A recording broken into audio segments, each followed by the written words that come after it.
play hide and clap?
What's up, guys? Yeah. Yeah, that's good intro, bro. My fucking logo still looks like I got a goddamn chocolate chip cookie on top of my head. That's the Jason mask, but goddamn, my son told me it looks like a chocolate chip cookie. I ain't never seen it else. Can I see it now? I know that fits too. How's everybody doing? Doing Good. solid, man. Long time since we've done a top 5, I think. I don't remember the last one. Been a Been a minute. while. Feels like it's been a long time since I've fucking done anything, man. I feel like it's been months since we actually got on here. Me, anyways, I'm just saying. Well, work, whatever. It is what it is. And Alan, everybody's been busy with stuff. But obviously, from the intro, I had trouble with time and place because I thought every one of those movies happened within the last 6 years. Apparently not the case. Not Once I started actually pulling dates and stuff, I'm like, 2009? What the fuck? And me and Brad were making our list, and we both did the same fucking thing. I watched a movie I thought was going to be one of my top 5. It fucking came out like 2015. Brad watched one from like 2009 or some shit like that. And we were like, fuck, we're getting old. It happens. Not even close. I mean, the movies, they kind of blend together, man, after a while. Yeah. But January 1st, 2019 to December 31st, 2024, we did it that way because of the, clearly 2024 just happened. We probably missed a lot of stuff in 2024, all of us. And 2025 is, just halfway through. I've barely seen anything, so we kind of gave it a little extra year. And we're going to do 5, the last 5, the best 5 of the last 5, and just kind of stretching it out a little bit. Yeah, we'll let 2025 play out, and we'll include it in the next one. Yeah, but what I thought was there was I don't know, I can't remember the name of it, but there's always a best of horror list that comes out here and there. And it was like a few months ago. Some fucking company came out with one, and it was like the best modern horror films or something, and it was just garbage. I mean, I think that was the GQ column we were ripping apart when that came out. And it was like, wait a minute, like what the fuck? Whose dick are they sucking to put this fucking movie in here? Skinamarink was on there and shit. I mean, like it was like stuff like that, like literally shit like that. I'm like, no, that doesn't compute. And then we got to talking about doing it, and that's how we ended up here. Oh yeah. Yeah, so it's been a while, man. We're getting ready to go live. It's like I'm a little nervous. Like I ain't done this in a while. I'm out of practice. Yeah, a little nervous. The 12 people that'll be watching, or the 20 people. I'm sure they remember that we haven't done this in a while, and we're gonna screw some shit up. I'm sure. Yeah, the same 20 people that watched those were dumbasses, so we're all good. It's a good point. Shit, man. Feels good to be home though. Fuck this, man. This is home for me. So. All right, I was trying to fuck this up. I don't know what I hit. What's going on, Tony? My computer. Or did you go ahead? If you want to go through the chat, go ahead. What's going on, Tony? Yeah, me and Brad both have control here, so sometimes we fall over each other. I wasn't trying to go through the chat. I just thought what the fuck my screen is doing. The man, the myth, the legend, fucking Hollow Notes. Sydney, everybody? man with the questions. What's going on, buddy? Appreciate you jumping in. Magic Hands, how's it going? What's going on? I'm sure we picked the worst time. I'm sure fucking 4 of the other streams are happening right now. Yeah, it'll be all right. Or who knows? I mean, there's probably like the biggest fucking fight of the UFC tonight, for all we know. Yeah. Yeah, I've heard we've been under. I'm always under a fucking rock. I've really been under a rock the last couple of days. All I've been watching are these movies. Yeah. So I've watched about almost 10 getting ready for this. That I've already seen all of them, of course, just rewatching. You know how a rewatch is. You see something a couple years ago and your mind is fantastic. You watch it again, it just kind of falls off a little bit. Well, you say that. Most people don't do that. They'll watch it the one time, and whatever was going on at that time, it's either a good mood, good day, bad day, whatever colors their whole opinion. And that's the movie for life.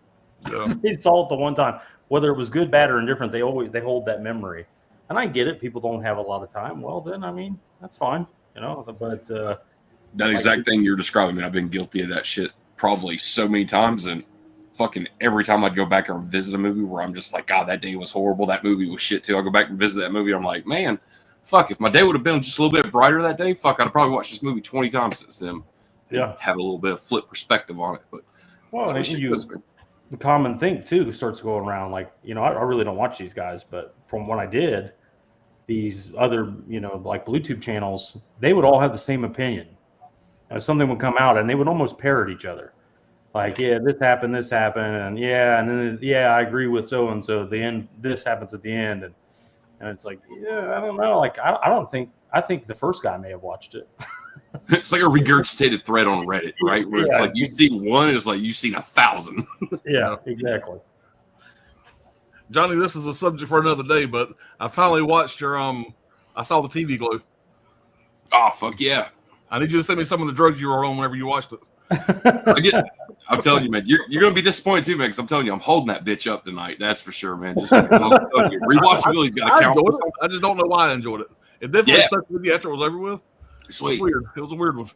But let me ask you this: like, what you paid for it to have it on physical? Do you think you got your money's worth? Do you think you overspent on it? I think I did, because I'll go back and watch it again. I think it's definitely one we were talking about. You need to watch a movie more than once. That's definitely when you need to watch more than once. Absolutely. For sure. I didn't hate it. I just didn't. I felt like it was maybe a little over my head. I need to go back and pay more attention and kind of see what I missed. Because there were certain times in the movie I'm going, what the fuck am I watching? You know, dude, fucking kudos for fucking giving it a try and watching it, man. Because like I know I did a horrible job at selling that movie, being like, I'm sure a lot of people seen this and they fucking hate it, but I've watched it and for some reason I can't stop watching it. And I remember talking to Steve about it, and Steve was just like, yeah, dude, I saw that movie. And he was just kind of like, he was like, I saw it. Like, I just don't understand why the fuck you love that movie so much, but you know, whatever. Well, you guys disagreed on a movie and you just never talked to each other again. That's how. No, yeah, nothing like that. No, nobody like I've that. watched that movie like 10 times and still don't get it. Like, that makes me feel better. It's always like a fucking cool thing where like somebody else has seen something that's really just fucking left field that like your normal modern fucking movie theater goer is gonna go watch some fucking like the new Marvel movie or just something that's like the big banger. But it's kind of cool whenever somebody else has watched something that's like, I don't even know how the fuck I watched that movie, why I was in the mood to watch it, or how I came across it, but I watched it. It's like, fuck yeah, thank God, like somebody else saw that movie. Right. Even my own wife is like, when she saw me fucking write that movie down on the list this morning, she was like, God damn it. She was like, you're going to pull that movie, aren't you? And I'm like, fucking, you know me too well. You got a few more people jump in here. We'll catch up on the chat here and we'll go and get started. Caveman, what's going on, buddy? Shit, what's up, dude? Got our first question of the night from Sydney. Name some horror movies that has the best and worst special effects. Yeah.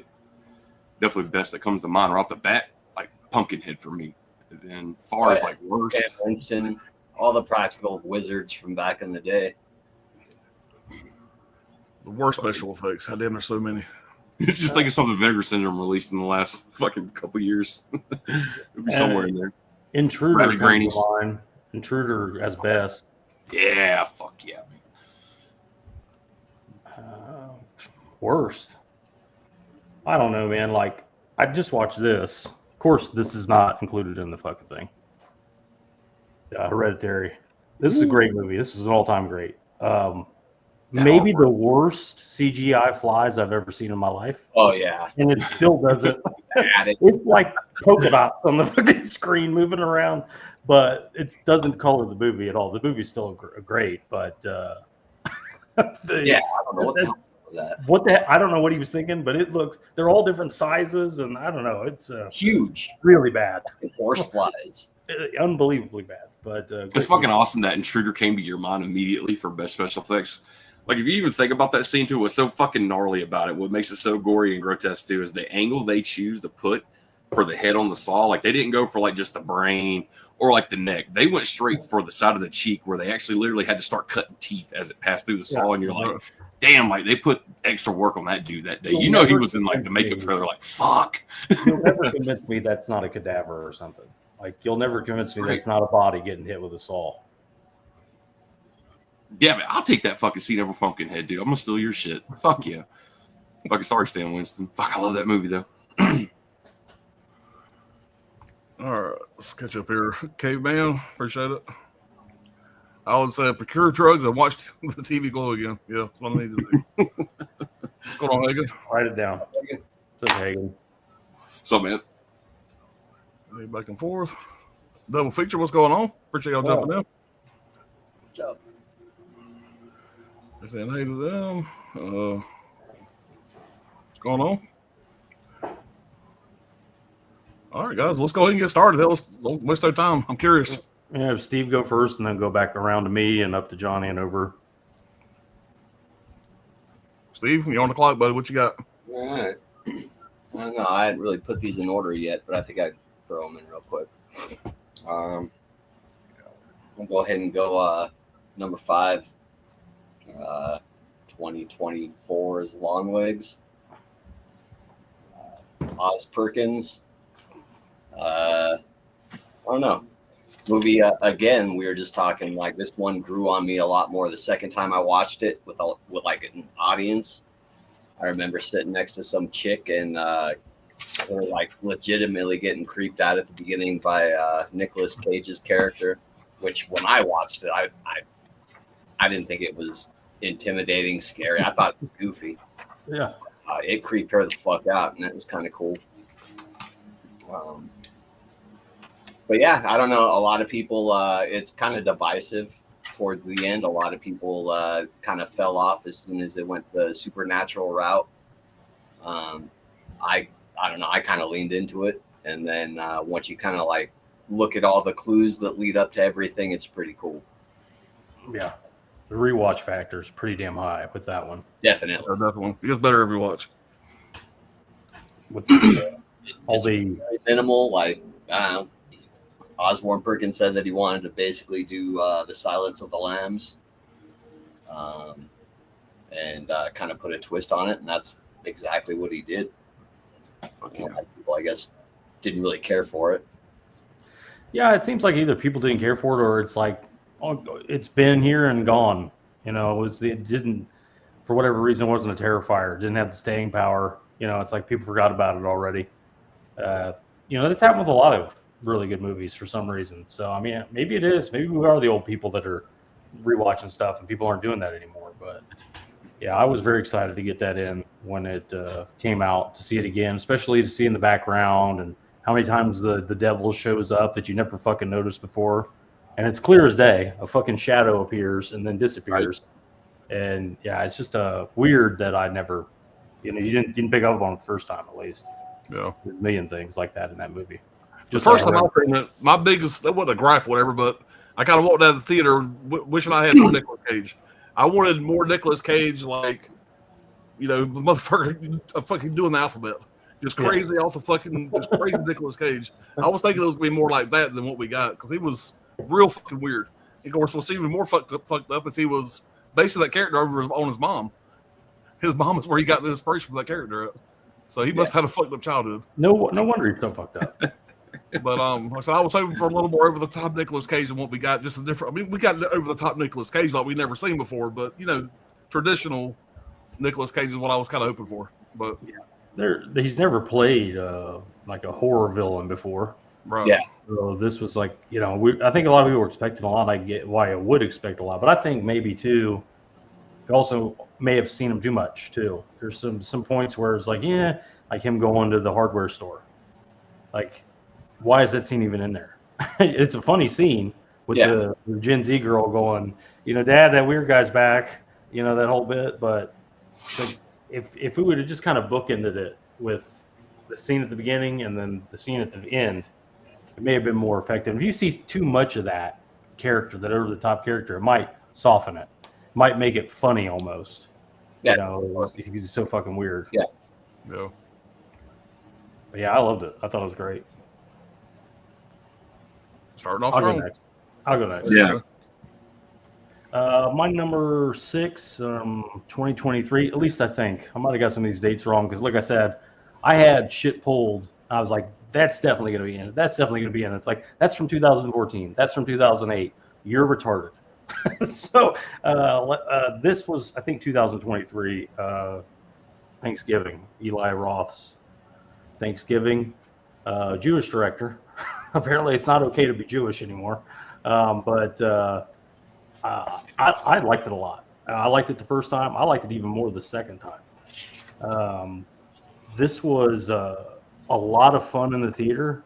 Should have been more fun. I don't know what it was. I think I was exhausted. I was in New York, and I don't know, for some reason, I think Chuck was going to go with me. I don't remember the details, but I think I was just fucking wiped out, and I'd been driving forever, and I saw it in the theater, liked it. Remember thinking the script was kind of messy, and then I saw it again right before Thanksgiving last year, and I loved it. I had so much fun with it. Yeah, it's, touched too much of CGI, and I agree with what Steve said about it, where it should have been politically less correct, being it's Massachusetts. There should have been a lot more racial slurs and homophobic slurs going around, but that's the times. You're not going to get them. That shit's not going to fly these days, unfortunately. But we needed Eli Roth to make this back in 2005 before he got his balls cut off. That would put it much higher on me. Well, I mean, Hollywood. That's just the way it is. You can't make the shit you used to be able to make. We discussed this before, especially making the safe film than doing your film. Yeah. Yeah. Well, even still, it's like if you had made this in 2005, all that stuff I just talked about would be in there. It's a Massachusetts film, this and that. It's like this. That was the era of The Sopranos, where bad guys could say bad things. But anyway, written and directed by him. This was the brainchild after that trailer he made for the Grindhouse double feature. My Bloody Valentine, clearly an influence. I Know What You Did Last Summer, huge influence. Scream, the other Valentine movie, Valentine, very similar type of movie. Slasher in a pilgrim outfit comes back for revenge after a Thanksgiving stampede at a Black Friday sale for over free waffle irons. Then that opening, I think some people gripe that it didn't keep the same energy after the opening, but you need that opening to get the audience hooked. It's the stinger. That's what it is. And I don't know, man. I really enjoy it. And a big part of this making the list to me is we talked about it for rewatchability. This is going to be in the rotation now. This is going to be the Thanksgiving movie probably, going forward. So I enjoy. I revisited. I watched it yesterday. Like I said, other than those few minor gripes, I don't have anything to complain about. Tons of kills, tons of gore. It's a lot of fun. Hell of a Thanksgiving flick too. Like I said, that's definitely in rotation forever from here on out. Yeah, one of the better holiday flicks for sure. What year am I doing? Because I know he just did 2024 to start off with. You went for 2023. So you can do whatever you want. It doesn't matter. It doesn't have to be. We're not doing like order of years.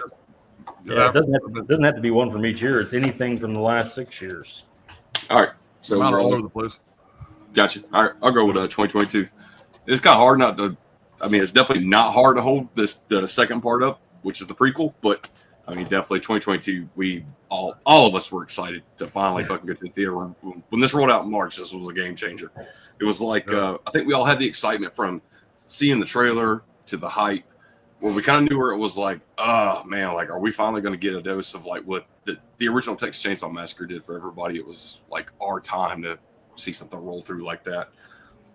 Definitely, this fucking flick still holds up, even though it was just a couple years ago. Fuck it, I could pop this in any moment and just sit there and stare at it and watch it. And I would think the only gripe that I have about this movie that I fucking hate about this movie is that when we first watched it, Brad was the first person to call this shit out there. But we were doing our review for this movie, But we were all so stoked, and it was like that whole part came up where the fucking the chick goes to do she has to do the porn scene, and the fucking boyfriend's in the bathroom crying in the shower, and it's like every time I see that goddamn scene, like not only am I just disgusted by that scene, but I'm also kind of like laughing because I remember Brad just fucking ripping that scene apart, being like, okay, what fucking idiot would go in there in the shower and cry? Like any real man would have walked in there and shot both those motherfuckers.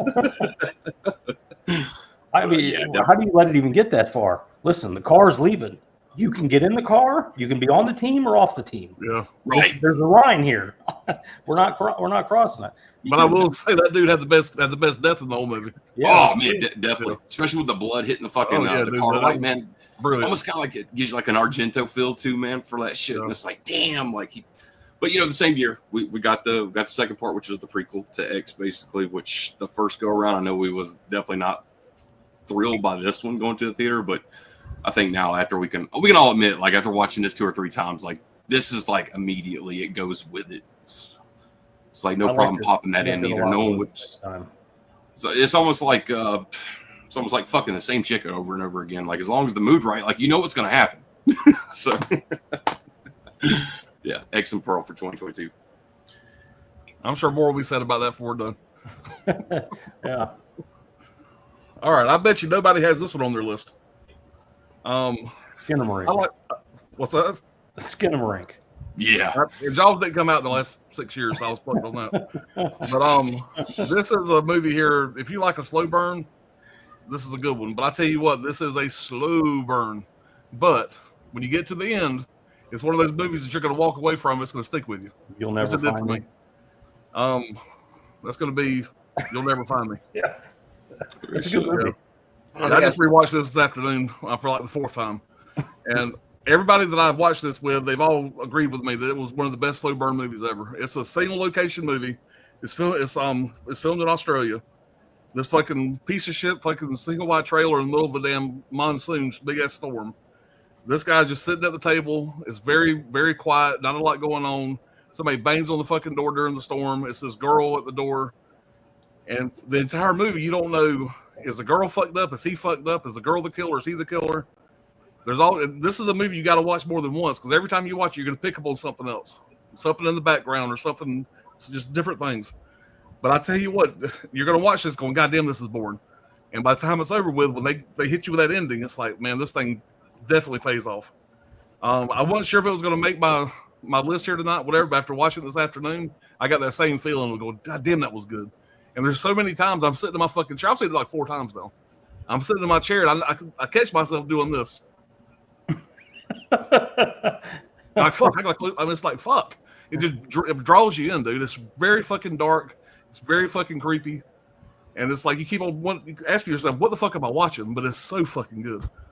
So like I said, this made the list. I'm gonna champion this movie forever. Most people will probably hate it, but if you like a slow burn, you ain't gonna get much better than that. Yeah, I think it's like what Barbarian wanted to be. Yeah, but I dig it, man. It's really good, man. It's really good. I feel like that's probably on the slate this year for Second Sight to do a 4K for it. Yeah. It's 100% their kind of movie. And they're doing that bullshit Ty West Visitors or whatever the fuck it is. What is it called? Ty West did Innkeeper. Oh, In the Keepers, yeah. yeah. Fucking Second Sight's doing the 4K of Innkeepers. Yeah. Who the hell asked for that? You talk about shit not happening on screen the entire time. That movie is garbage. Is that You'll Never Find Me? Is that streaming on Shudder? Yeah, it's a Shudder original. You can see it. You can find it on Shudder. Shudder or AMC Plus. I've scrolled past it. I've never watched it. So yeah, like I said, there's a high chance you're gonna fucking hate it. But if you're one of those ones that like it, you're gonna really like it. If that makes any sense. Those Aussies know how to do fucking horror, man. Just don't turn it off. Just hang in there, and hopefully it pays off. If it don't, we may never talk again because you may hate me after this. After you watch it. Yeah, that's exactly what would happen. But like I said, everybody I've watched it with, man, I've watched it with Ryan, watched it with 2 of my sons. They all loved it. So, but nobody really ever said much about it. I never heard anybody else talking about it. So Yeah. Well, again, I think that's the big thing with these blue tubers. It goes in the cycle. This guy's talking about it. This guy's talking about it. I got sent a link there. People are talking about the Vinegar Syndrome thing now. Now everybody's got to make a video about it. We talked about that like 2 months ago or something. You know, like the shit that's going on with that company. Right. I mean, it's like it's one person makes a video about it, then everybody else is like, "Oh my god, I have an idea. I have an idea." Thank God I have something to make a video about because I'm trying to do this for a living. God damn it! Yeah. What's up, Craig? Hey, Craig. Happy 50th. And Craig's gone. He just came in to shout out Charles, and now I guarantee you he's fucking gone. He's already lost interest. Right. So he says Long Legs good movie 3 out of 5. Yeah, I keep hearing that. Like, oh, you know, it's just kind of middle of the road or whatever. It's just like, yeah. Again, I think that comes from a lot of people that watched it once. That is a movie that definitely should be a required. watch movie. You have to watch that movie twice to get the full scope of it. Otherwise, I just appreciate shit that has a lot of thought behind it. Like if you can tell that like the filmmakers like built the fucking world around it, like I appreciate that shit.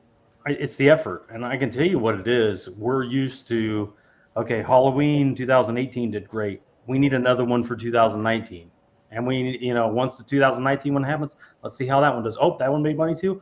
We need one for 2020. So just slam something. It doesn't matter. Just put it.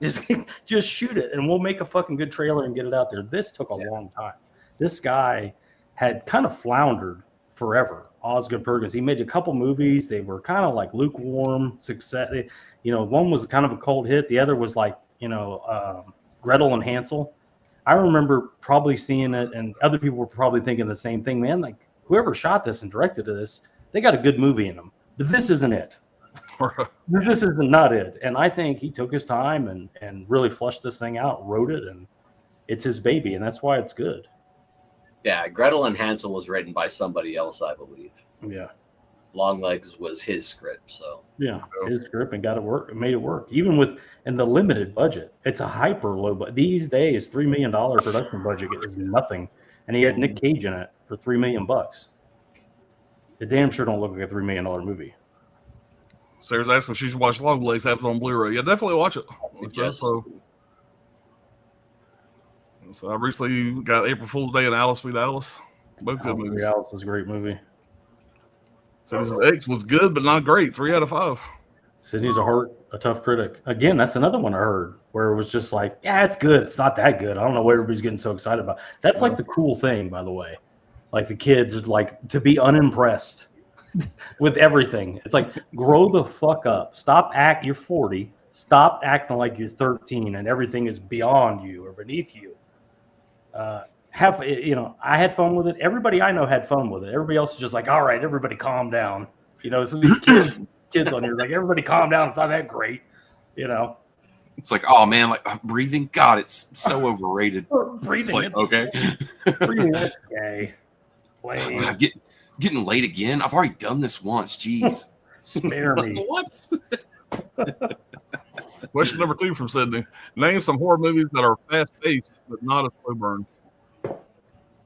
Fast-paced? They're fast-paced, not a slow burn. From Dusk Till Dawn, but Yeah. I know it starts off as more of like an action fucking movie, I guess. Yeah, that's a good pick, man. The Hunted, if you consider that horror, that never stops. That's a mile a minute. Basically, anything Rob Zombie, House of a Thousand Corpses. That's like a music video, never stops. You know? Shit, could we kind of say Revenge is a horror flick? Oh, Revenge absolutely is a horror movie. Yeah. That's pretty fucking. As soon as that bitch gets rolling, I mean, it'll take no time. That plane lands at that fucking resort, and that shit's on. What's the movie? God, I always forget the name. It's got a weird name. It's got the old couple in the middle having that crazy breakfast. It just came out. Strange Darling. Strange Darling. That made me think of it. It was pretty quick. Keeps going. Oh, Keith movie, you know. Yeah, they're eating a strange breakfast and putting together a Scott Baio puzzle. Well, horror is like all about building tension, so Yeah. it's hard to like start at like 10 and like keep that going throughout. I give you. He's looking for Feast. That's the best example I could think of. That never stops. Very fast-paced creature feature. Riverman, what's going on? Thanks, What's man. going on, Todd? Same to you. But hey, the Riverman, we're gonna mark it there. We'll move on to the next one. Number 5. Are we doing 6? I thought we were doing. It's 6, but this would be number 5. Oh, so I got another one I got to pick out. I'm sure you'll have a real hard time pulling to 6. Yeah, I'm sure I could find one. All right, so. All right, I'm gonna go ahead and. I'm gonna go with Ready or Not. That's a really good movie. Yep. And I don't know, this was a good one because it balanced what so many filmmakers can't do is comedy and horror. And I remember before this movie came out, they were just advertising the shit out of it. Like every movie that you went to go see, the trailer was playing before it. And the trailer was like, I think it was like 5 minutes long, and it showed like 3 or 4 deaths. So I had like no interest at all in seeing this fucking movie when it came out. And then I was just sitting around the house, nothing to do, and I was like, fuck it, I'll just go down the street and check it out. And I had a fucking great time with this movie. And it takes you right up to the end again. There's like a shift where it can be divisive, whether it's going to go like the supernatural route or not, whether this family's full of bullshit and none of this is that they've been killing people and worried about is ever going to happen, come to fruition, or everything that they thought about this entire time is true. And yeah, it turns out the devil's real, apparently. Apparently, yeah. But yeah, I just remember that shift like at the end. I really had a good time with that. Samara Weaving's great in it. I think his name's Adam Brody. He's pretty good in it too. But yeah, I really enjoyed that one. Yeah, it's a winner, and that's another one where it's like the ending is the crescendo. You're building up to the ending there. Mm-hmm. It really works out. Yeah, I went exactly where I wanted it to go. Good pick, man. All right. Number 5, it's already been discussed. It's the 2022 X, written and directed by Ty West. But yeah, what Johnny said, the Texas Chainsaw Massacre kind of eaten alive. There's a lot of nods to this, but basically a porn producer decides he's going to shoot a movie and he needs a rustic location. He wants to go outside of town. He goes out in the middle of nowhere outside of Houston, to rent a bunkhouse. And turns out that the elderly couple that they rented from are homicidal sex perverts. Well, the wife is. And all hell breaks loose, basically. Tons of gore, tons of kills. Every single character except for the lead, the final girl, gets killed brutally. And it's just, I don't know. It's a lot of fun. There's I see a lot of dejectors of this, and they're just like, I like Pearl so much better. I'm like, okay, well, that's fine, but why? Can you explain it to me? And, can anybody explain why they like Pearl more? It's like, because that's the cool pick. That's the Criterion pick. That's the acceptable pick. And yeah, that whole scene with the Jenna Ortega choosing to be in the movie and then the crybaby bitch in the shower, that's jarring. I get it. But I think it's especially jarring if you can picture yourself in that shower, letting your bitch do something like that. It really bothers those type of people. For somebody like me, there's no way I'd snatch her by her fucking hair and drag her out there if I had to. There's no way in hell that's going to happen. They're lying Put a footprint on that bitch's face. The maybe even a compromise. Why didn't he say, okay, well, you're going to be in it, I'm going to be in it too. Me and Mia Goth and me and whatever her fucking name is, we're going to have a scene too. How's that going to fit? The fucking audiovisual nerd is just going to have a threesome with these two girls. I mean, it just, I don't know. Like, if you can get through that, but if you know young girls and how stupid they are, I could see a dumbass bitch like that thinking that it's okay to do something like that. So it just makes, for me, that whole cuck bit, it just makes his death more satisfying, and it makes her death way more satisfying because she becomes almost the villain at a point. You remember when she gets out of the basement and she starts screaming at everybody, "I hate you all! You're fucking horrible! Yeah. This is the worst thing ever!" And then she runs out and gets her brains blown out. You know, so I don't know. If you can, the movie kind of hinges on that scene. If you can walk away from that scene going, "I'm supposed to hate these people," it's turned now because you kind of like them at first. You kind of like everybody. They kind of have good, fun personalities. Then it kind of gets darker, and they're kind of sitting around smoking cigarettes, and you kind of start to like go, "Okay, this is kind of gross." Fucking eat bologna sandwiches, bro. They just Yeah. all over the bunkhouse, and now they're sitting around pouring mustard on bologna sandwiches, and I don't know. I think he did a really good job on this. And you know, I used to say Ty West had a bright future. I think this is one of those examples where he made his best movie, and I think we should just be happy that he got his best movie out. Now, I could go either way with House of the Devil and this. I think they're both great, but I'm just glad he's made the movies he's made, and it seems like he's went Hollywood and went soft, for lack of a better word. But at least we got this, and I don't know. I would just, the people that are critics of this movie, I'd like to know your actual thoughts on it. Why do you hate it? Is it like, does it hinge on that scene? Well, I guess that answers the question. But yeah, I have fun with it. I rewatch it at least once a year. It's a great summer watch. And I really like, one thing I like about it a lot too, is kind of like with Longlegs, where there's multiple things going on at one time. It's like, well, you gotta worry about the crazy old broad. She's killing people with a pitchfork. You gotta worry about the old man running around with a shotgun. Oh, and by the way, there's a gigantic alligator ripping people's heads off. You watch out for that. You know, I mean, there's just, and there's more surprises around every corner. Like the dude in the dungeon, you know, chained up. I remember seeing that going, oh, okay, this is real. It's pretty interesting. And I don't know. I would love to see a 4K of this. This is not a particularly good Blu-ray. A24 and their transfers just don't ever seem to be anything to write home about. And this is no different. Pearl looked a little bit better than this, but I think both those movies would look great. There are 4Ks, from what I understand. They're German 4Ks, up-reses or whatever. I mean, I'm talking about a native 4K, like a Second Sight or an Arrow or somebody, you know, qualified to do. But yeah, I don't have anything other than I remember the cuck bit being a little jarring the first time, but by the second, third time, I'm like, yeah, I'm one of those people that can get behind the idea of hating the characters and wanting them to die. That's like kind of like an 80s bro, you know, cliche, where it's like, man, I gotta love the characters or I can't even get into the movie. You know, I'm not that way. I can hate them and love to see them get killed too. You know, either way is fine with me. So it worked out for me, and the ending, and you know, the bitch shooting the shotgun and getting blown out the door, like out of nowhere. Like Such a great scene.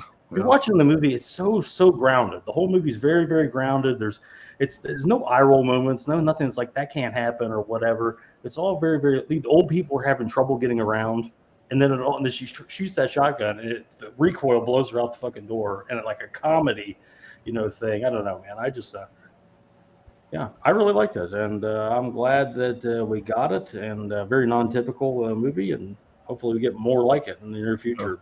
We'll be more like it.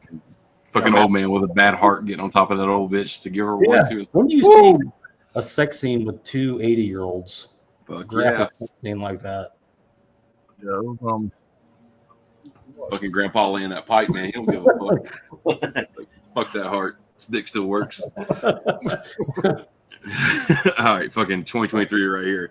I gotta fucking throw this one up. Definitely. I know everybody says like international horror always hits a different way, man, but this one right here is worth the fucking runtime of reading subtitles. That's When Evil Lurks. That's great. That's a great movie.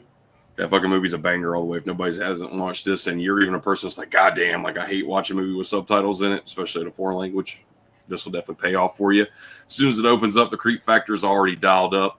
I don't want to say it's a stinger right off the bat, something like Thanksgiving opening scene or anything like that, but it's just enough to make you go, okay, like what the fuck is going on here, and where are they going with this? And of course, the way they promoted this movie too was a great. You can tell by the front cover with the bitch holding the axe. Like that scene when it does happen, it's even though you know it's coming because it's been promoted to death, and that scene's been used over and over again for the campaign for this flick before they rolled it out to the public. That fucking scene is just it gets better every single time I watch it. Cool thing. just to watch, just to kind of give you an idea of it's kind of like if you're the person that's going to fuck up and kill whatever the evil entity is that's possessed something, like by killing it, you're going to make every fucking thing just turn to shit. And old geezer with a double barrel shotgun goes to put down a goat and pays the fucking consequence. Then his bitch standing next to him is just gets it fucking 10 times harder, which is great. But the two brothers that play in this play so fucking great off of one another. It's like one of those things you just mentioned, like, I'm not going to be invested in a movie if I don't even give a shit about the characters, but yet they're getting killed off one by one. Not the case with that here. It's like the two brothers are really relying on one another. And then another dynamic comes in where it's almost like now you got like a handicapped kid that gets involved. So it changes the whole fucking dynamic of what their struggle really is going to be to get out of the situation that they're in. That's definitely one. It took me a little bit to get my hands on a physical copy for whatever reason. Super glad to have this. And I'm just holding it up right now. Makes me want to go fucking watch it again. So I'll probably watch this tonight before I turn the fucking eyelids over. When you say handicap, you mean with a capital H. Yeah, this kid's they fucking played that got up way it too bad. much, man. That got to be. I understood they were trying to make a point, but my God, I had to turn my volume down. Yeah. And the ice cream scenes too. It just seems like the ice cream scene just lasts way too fucking long, man. Like he's eating that fucking ice cream in the back seat, and you're just like, all right, man. Like I hate it, but just let this fucking kid get killed already, because I'm fucking tired of either hearing him or seeing him at this point. He's not going to help this fucking he's not going to help any factor of this movie whatsoever. This group of people is fucked with him. And it's one of those things though where it's like taboo, where you don't like, you're not supposed to kill kids on screen or anything bad happen to them. There's But exceptions. then exactly, there's definitely an exception when it comes to that. Like You're really not supposed to kill disabled kids on screen, and that kid is definitely disabled. everybody fucking hated what's his fucking fat ass from Texas Chainsaw, Franklin. Yeah. Everybody fucking hated him the moment we saw him. Yeah. And it But was that was like, an yeah, man, adult. it's like kind of the same thing here. It's just like you got a kid who's really fucked up, man. Got definitely some major health problems. And it's not helping whatsoever. The mother plays a great part in it too, I think.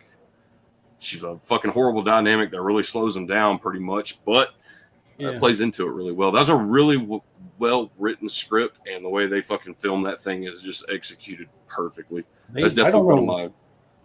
I don't know where that lore came from. If that's a brand new made up lore, but you talk about creative writing. That is a very well crafted folk horror style lore, and that dynamic you talk about with the father trying to come back and save everybody, and it's like, but he's a huge piece of shit, and nobody wants to deal with him anyway. It's like, are you fucking drunk again? You're coming back here taking off your clothes for no reason. Like, what the hell's going on here? It doesn't make any sense. But it makes perfect sense if you know the story. And like, as far as the kids go, it's like that's like one of 4 kids that die in the movie. Yeah, you're talking about building tension too, especially for a horror flick. The scene is perfectly set up where he goes back, and even though it's his ex-wife and her new lover, her new husband, whatever, now they have their own family. There's this building of like, you see this dog that's in the kitchen, and you're like, holy fuck, like that's a big ass Rottweiler sitting there, and out of nowhere, like they just throw it in on you. The fucking dog literally just becomes possessed and snatches this little girl by the fucking head, like with his jaws, and just runs out the fucking door, and you're like, whoa. But great fucking scene, Dave. The way they built that, the way they just fucking went from point A to B to C to finally let it pay off in the end. Basically, isolation at the end is kind of the feeling I got for it. It's like just fucking, it's doomsday and it's past and there's no change in anything. But perfect, man. Fucking talking about the creative writing process, give that shit a fucking A++, man. Yeah, all the like Constantine equipment that you have to put together to deal with this thing. And like I said, very well drawn, and that's a foreign film that should get the praise on its quality alone. You know, not just because it's foreign. Like most people will praise a foreign film and clap at it like a fucking seal just because it's foreign. That's a great movie. Yeah. In spite of it being foreign. And like I said, that scene, dude walking down the road eating out of the damn brain like a bag of Doritos. Yeah, the mom eating her kid like a bag of Doritos. Yeah. It was badass. Yeah. Good pick, man. All right, this next one I don't have a copy of. I thought I had a bootleg of this from the Tune of the Stinky, but I couldn't find it. I don't think, maybe I never got it, but it's gonna be Barbarian. Yeah. I wasn't sure again if this was gonna make the list. I haven't watched it in about a year. I've seen it maybe 1 or 2 times before, but I rewatched it again yesterday, and it hit real good this time, and it definitely made the list. I know there's a lot of people that the shit on this film because the characters are so fucking stupid. They make so many dumb choices, and I understand that, but it makes the movie more fun, I think. You really got two movies in one here. You know, you start off with Bill Skarsgård as the girl. You know, basically she's in Detroit, this real bad neighborhood. She goes to the door late at night, whatever, to get her Airbnb, and you got Pennywise already in the fucking house. You know, and you would think the average person, the average girl by herself, would get back in her fucking car and find a hotel room, do something, not just gonna stay with this guy. Yeah, there's dumb choice number one. If she'd have done that, we have no movie. Thank God she did. But, basically, long story short, if you haven't seen this movie, I don't want to give this away, but there is an underground area of this fucking house. There's a dungeon that is pretty much its own separate movie from what you get the first 20 minutes or so. And then it kind of goes again. Justin Long comes in. Justin Long is the owner of this Airbnb. He's got his own shit going on. And when he shows up at this house, he brings us the comedic level way up to fucking 10. I love Justin Long in a horror movie. Fucking great. His fucking smart ass career now. But and I think it's funny as hell when he sees the fucking underground basement. He's online with a measuring tape, fucking measuring square footage. And I thought it was just fucking great, dude. I laughed my ass off. Yeah. I kind of thought of you. Thanks. But there's no way I wouldn't have found that already and exploited it to the nth degree. Refinanced it immediately. Let's go. You also got Richard Brake, man. Richard Brake's underrated as hell. You know, he plays when it has the flashback scene to the Reagan to the 80s. You know, it shows him getting in the car, going to the grocery store, following this chick home, doing what he does with her, and it's like he's like just like monotone. He's no excitement. He doesn't get nervous. It's like it was just old hat, you know. And that whole shot was done well. I thought it was great. Of course, you see him later on. I don't want to give too much away if you haven't seen the movie, but I will say the thing that is down below. So if you hadn't seen the movie, just turn this off for a minute. The girl whatever it is, the monster down below, when you first meet this monster, it is real fucking disturbing. You got a butt-ass naked lady. Think of the lady in the fucking bathtub in The Shining. You know, but she's strong as hell and she's walking around fucking people up. You know, you got her breastfeeding, nasty as hell. You got she's handing people a fucking bottle. And I did find out the director decided to leave this in. When she's handing the fucking Justin Long the bottle of breast milk, there's like hair stuck all over the fucking nipple of the bottle. And they decided to leave that in because it made it even more gross. And it was pretty fucking gross. And Justin Long's reaction to this was hilarious, I thought. Of course he's freaking out. Who wouldn't? But just the way he reacted to this girl was great. But there's some great shots when they're going down the fucking dungeon and they're doing the flashlight where the tension's building up. It's a great looking shot. There's one shot where you see Justin Long is shining the flashlight and you barely see the girl coming into focus in the dark. And then she kind of backs off again. That's when he's meeting Richard Brake for the first time. And I mean, that's a great shot. But the movie was a lot of fun. I had a great time with it. I'm pissed I don't have a physical copy of it. I thought I did, but I'm going to have to see if I can find a bootleg of it because we never got a physical copy of it. Never got released. Don't know why. So it's only on streaming right now unless you get a bootleg of it. The guy, fucking Jeff, Films at Home, says if you just buy the digital version, they'll make a physical version just because to thank everybody or whatever. Yeah. Well, I bought that motherfucker a year and a half ago and it's staying happy. Exactly. Right. Same boat with you. I bought the digital forever too. Where the fuck is my physical copy at, Jeff? But I know that people they hate on this movie because of the dumb characters. But I mean, how many movies do we got that's got dumb characters? You know, how many times do you yell at the fucking screen? What the fuck are you doing? Get the fuck out of there! And they really go over the top of the stupidity in this movie. First off, you get the worst cops ever. This girl finally runs in. She finally gets loose. She finds two cops. You think everything's going to be fine. They think she looks rough as hell. And they think it's in a bad neighborhood. They think she's just a drug addict or a homeless person or whatever. But these cops are just dumb as fuck. Yeah. And I can't believe they didn't at least investigate. At least go inside and see what the fuck was going on with the broken window or whatever. But anyway, like I said, there's a lot of holes, a lot of dumb shit, whatever. But the overall movie, the feeling of the movie, I had a great time with it. It's when I will go. Realistic real life scenario. If you rolled up to an Airbnb that had been accidentally overbooked and the motherfucker got there before you and already planted his fucking roots down, are you really gonna hang the fuck around and be like, well, maybe he'll just give up and give me the fucking Airbnb for the night? Who does that? Like, the dude was a nice dude. Like, I get it. Like, everybody's gonna be like, all right, dude. Like that. It already kind of soured at the beginning because it's like, all right, like there's this dilemma. in a situation, but it's like the dude was clearly there first, and he's already in a fucking bed sleeping, right? And she rolls up on the door, and it's like, oh, it's somebody else's problem. Like, I'm now your problem. Yeah. Like, you know what I'm saying? Like, that doesn't realistically. It's in the worst fucking street of Detroit. On top of that, where there's like crackheads like fucking Well, dead. I can believe a woman would be that entitled to think that she could just go in and do that, but I don't think she would fucking stay. That's for sure. I don't think she would be like, all right, she would probably go, all right, well, he's not leaving. I clearly can't stay.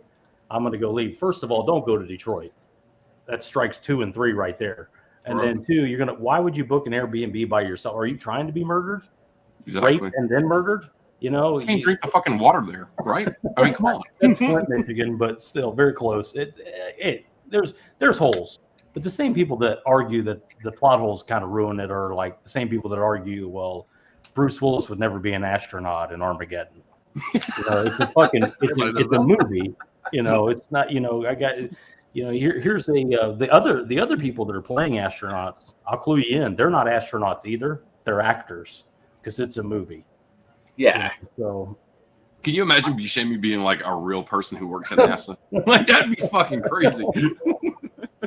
Barbarian, just one of those movies like it. You just gotta buckle in and enjoy the ride. If you try to pick any of that story apart, like you're just gonna be like, oh, this doesn't fucking make any sense. This is fucking stupid. It's as stupid as saying like in Tusk, you couldn't really survive getting sewed into a fucking walrus like that. Really? Watch it. Just have fun with it. Like Jason couldn't have lived at the bottom of that lake for fucking 15 years and then struck by lightning and brought back. That's not how life works. Yeah, These movies are not scientifically accurate. Her bitch's arms though, the fucking the bitch in the basement though, man, her goddamn arms like hang down to her ankles. Like you're not getting away from her if you outrun that bitch. She'll just reach out and grab you with both arms. I just remember what I remember about. I've only seen it once. It's all in the theater. I just remember Justin Long being dynamite. I think he was just great in it. Yeah, and he's love how he calls to apologize for the intentional rape, and he apologizes like 7 times on the answer machine on the same phone call, and it's like, dude, no. He's like a horror. Like he'll be doing conventions if he isn't already. He's done so many horror films at this point, and that's kind of what he's known for. On the bonus feature of Tusk, I have this memory where I was watching that shit, the making of, and he said that one of the things that caused a riff with him and his mother, because of course his mother manages his shit on what script he's going to take or not, or what offer, and the only one that she really tried to talk him out of his whole career was Tusk. It's like, yeah, I could probably see his mom being like, please don't do this movie. Like, I know you're best friends with Kevin Smith and you probably owe him a favor, but for fuck's sakes. I did take down a couple notes about the movie. It was based in Detroit, but it says here the exterior neighborhood shots were filmed in the Brightmoor neighborhood of Detroit. The rest of the film was shot in Sofia, Bulgaria. I didn't realize that. Sofia, also the Airbnb very poor area. It says the title of the movie is written. This means nothing, but the title of the movie is written only using the letters from Airbnb, a nod to the story's main setting in addition to the primary meaning. It's a Barbarian. Yeah. Whatever. Why that matters? But I wrote it down. What do they call it? An anagram? Yeah. And they originally offered the role to Zac Efron, who turned it down, but Justin Long took it. So That's the best thing that happened to the movie is Zac Thank Efron. God, right? Yeah. Justin Long made that movie for me anyway. All right, let's catch up with the chat here. Craig's back. Craig, welcome back. You enjoyed your snack, buddy. I'm going to be in Minnesota on Thursday for some new spoof covers. Nice, man. I think he just got back from Minnesota. He's already going back. Hello, welcome Craig back.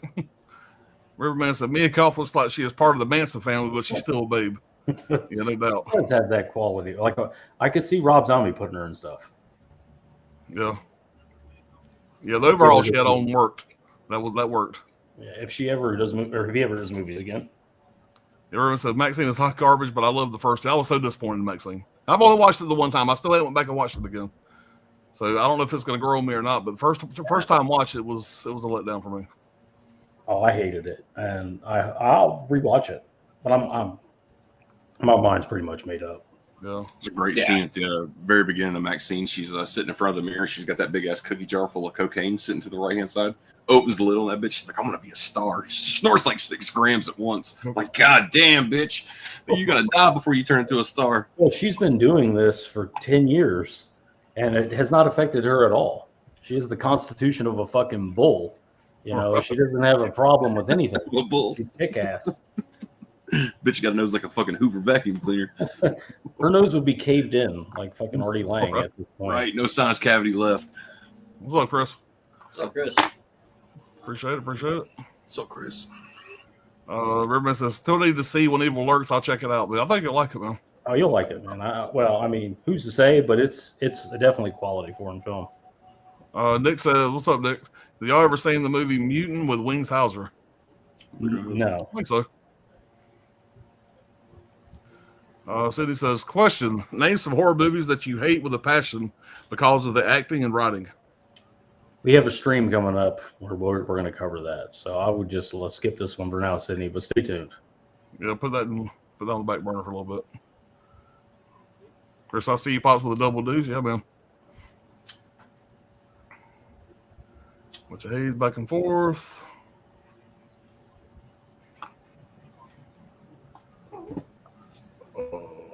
Wild Wrangler says, Justin Long's character, barbarian, horrible person. Yeah, he is a shitty Yeah. person. That's great. It's perfect. When his friends asking him in the bar, you know, what really happened? I'm going to believe whatever you tell me. I'm your boy. Tell me what really happened. Who are your You know, boys? he said at first she didn't want to do it, but you know what he say? I have a whatever he said. It was funny as hell. It was very a very cocksuckery thing to say. Yeah. Right. He said, I'm a very consistent person driven by a lot of perseverance. And it's like, okay, whoa. He said, I'm a fighter. Like, I'm a fighter. yeah, like Brian was saying earlier, you don't have to like all your characters in your fucking movies. I don't know when that changed. I don't know when, like, you know, I used to watch, you know, who do you like in Henry? Yeah. You rooting for fucking Otis, the gap tooth fucking retard, and his sister he's trying to have sex with that's running away from her kid. Like what are you talking about? Like it's always been like this. And Johnny mentioned Franklin earlier. Everybody fucking hates Franklin.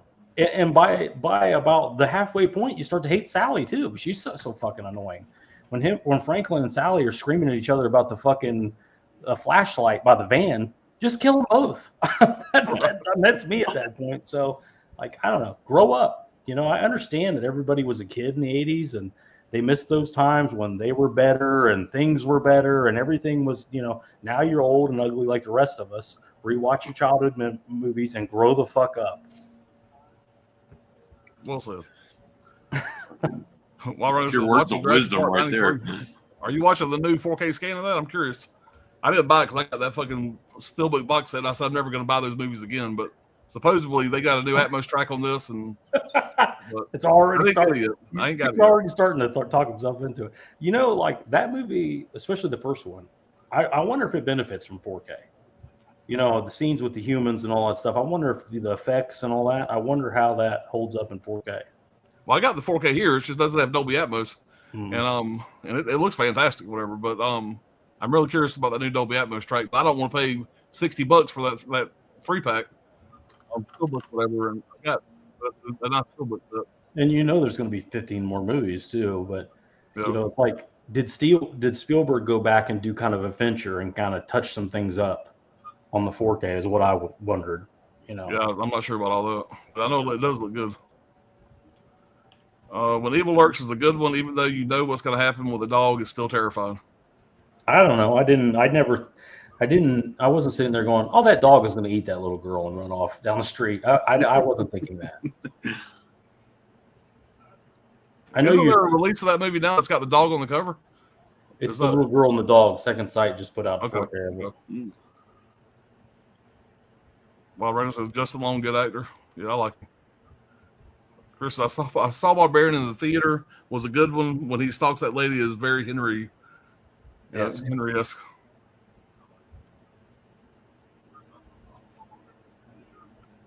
Anyone seen The Ugly Stepsister? I have not. Nope. I went to go see that. You saw, didn't you, Steve? I've Yeah. seen the pictures of it with like the shoe and the weird mask, thing. Yeah. Nah, it's a foreign flick if you're all right with subtitles. It's like a fucked up take on Cinderella, Gotcha. but I liked it. Have y'all seen the trailer for Black Phone 2 yet? Mm-mm. Yeah, It's pretty interesting. Kind of excited about that.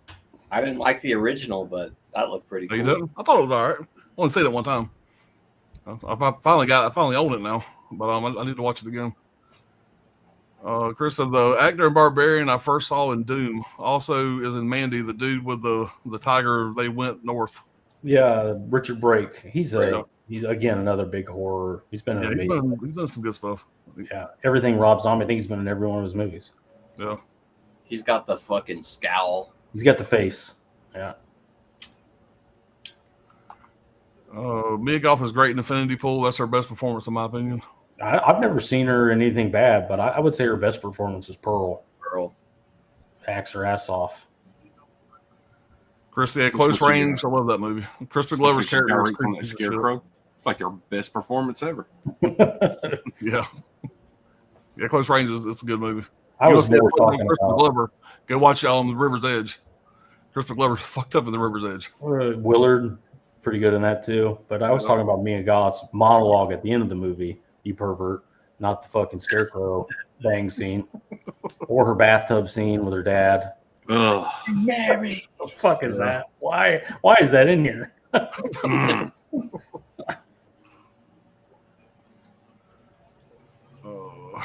You said no 4K. All right, let's see. That's why Rogan said Norway Cinderella. I guess that's Norway movie. Yeah. Norwegian, yeah, cool. All right, moving on. Steve, you up again, buddy? Number 4. All right. Well, this one's kind of shoehorned in there, but I'll go ahead and go Pearl. Yeah, it's a great pick. That's the correct release to have too. The Walmart exclusive. Acts her fucking ass off in that movie. It's almost more of a drama, I'd say, but Yeah. It's just the way it's shot, the way the colors pop, the performances. Yeah, Mia Goth in particular, just a really good, like, sympathetic villain. Yeah. And she goes ape shit at the end. So, Yeah. But yeah, I liked X too. Maxine was a piece of shit. I'll revisit that again someday. One day, yeah. But yeah, I don't know. Out of the three, I kind of connected with a bit more. But yeah, I did really like X as well. But, yeah, that'll be my number 4. Yeah, I like the father in it. Yeah, The invalid. That's some of the best acting you'll ever see. The invalid just fucking trapped in the chair with all this insane shit happening, and you know, the scene where she sets her mother on fire. Yeah, his face. Yeah, that was. That she puts her out with scalding hot fucking corn water. And when she rolls his ass down on the dock bed to feed his ass to the alligator. Yeah, it's not that I dislike Pearl. I just think it's a step down from X, and a lot of it, you know, comes with like the mask shit, where we have to have her ride into town, and everybody's got to be wearing a mask. Right in the heart of fucking COVID, we're going through all this stuff. Nobody wants to go to. Listen, I've said it 50 times. I'll say it 50 more times. Whether you were scared to death of it, turned out to be all bullshit. Shocker. Or you were annoyed by it, by some fat fuck traveling across the country at the time. You don't want to be reminded of it either way.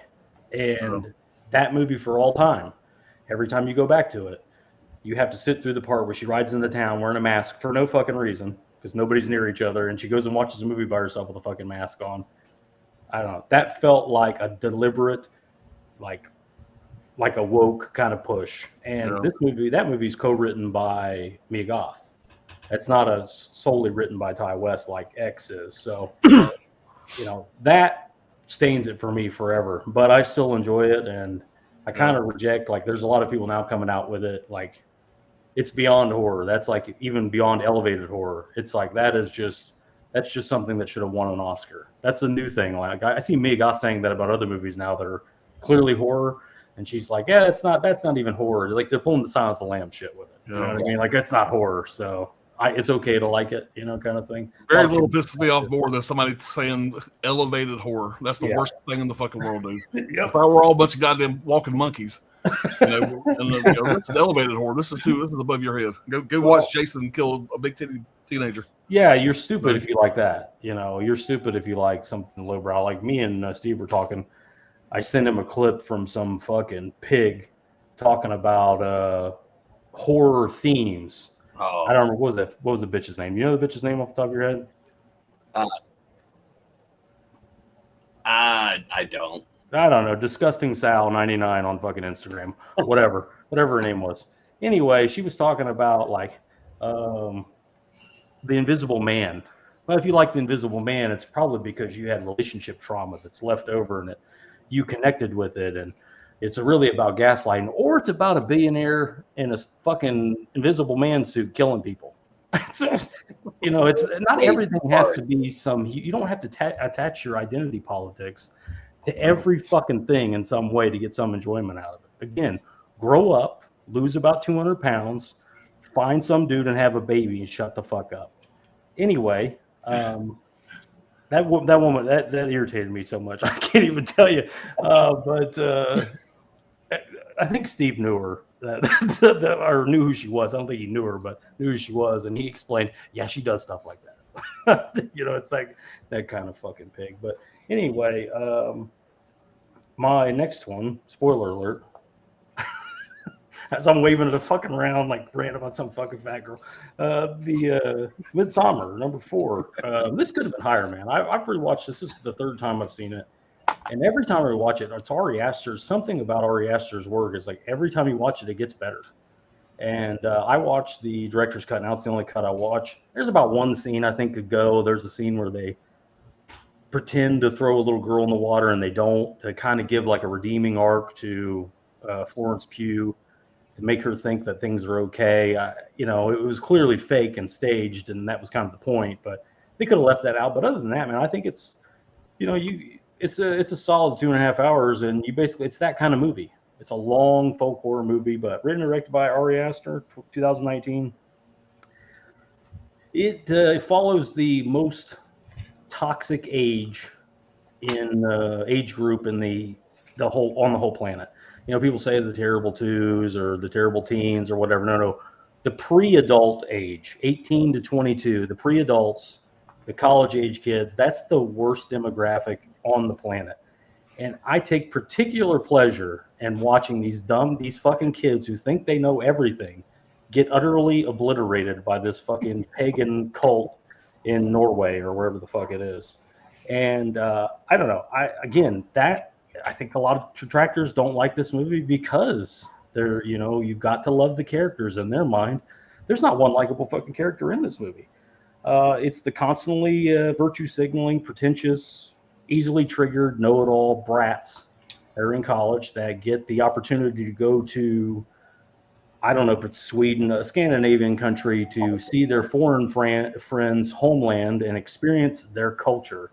Well, their culture turns out that they're, kind of a pagan death cult that sacrifices people to their god or whatever it is for next year's crops.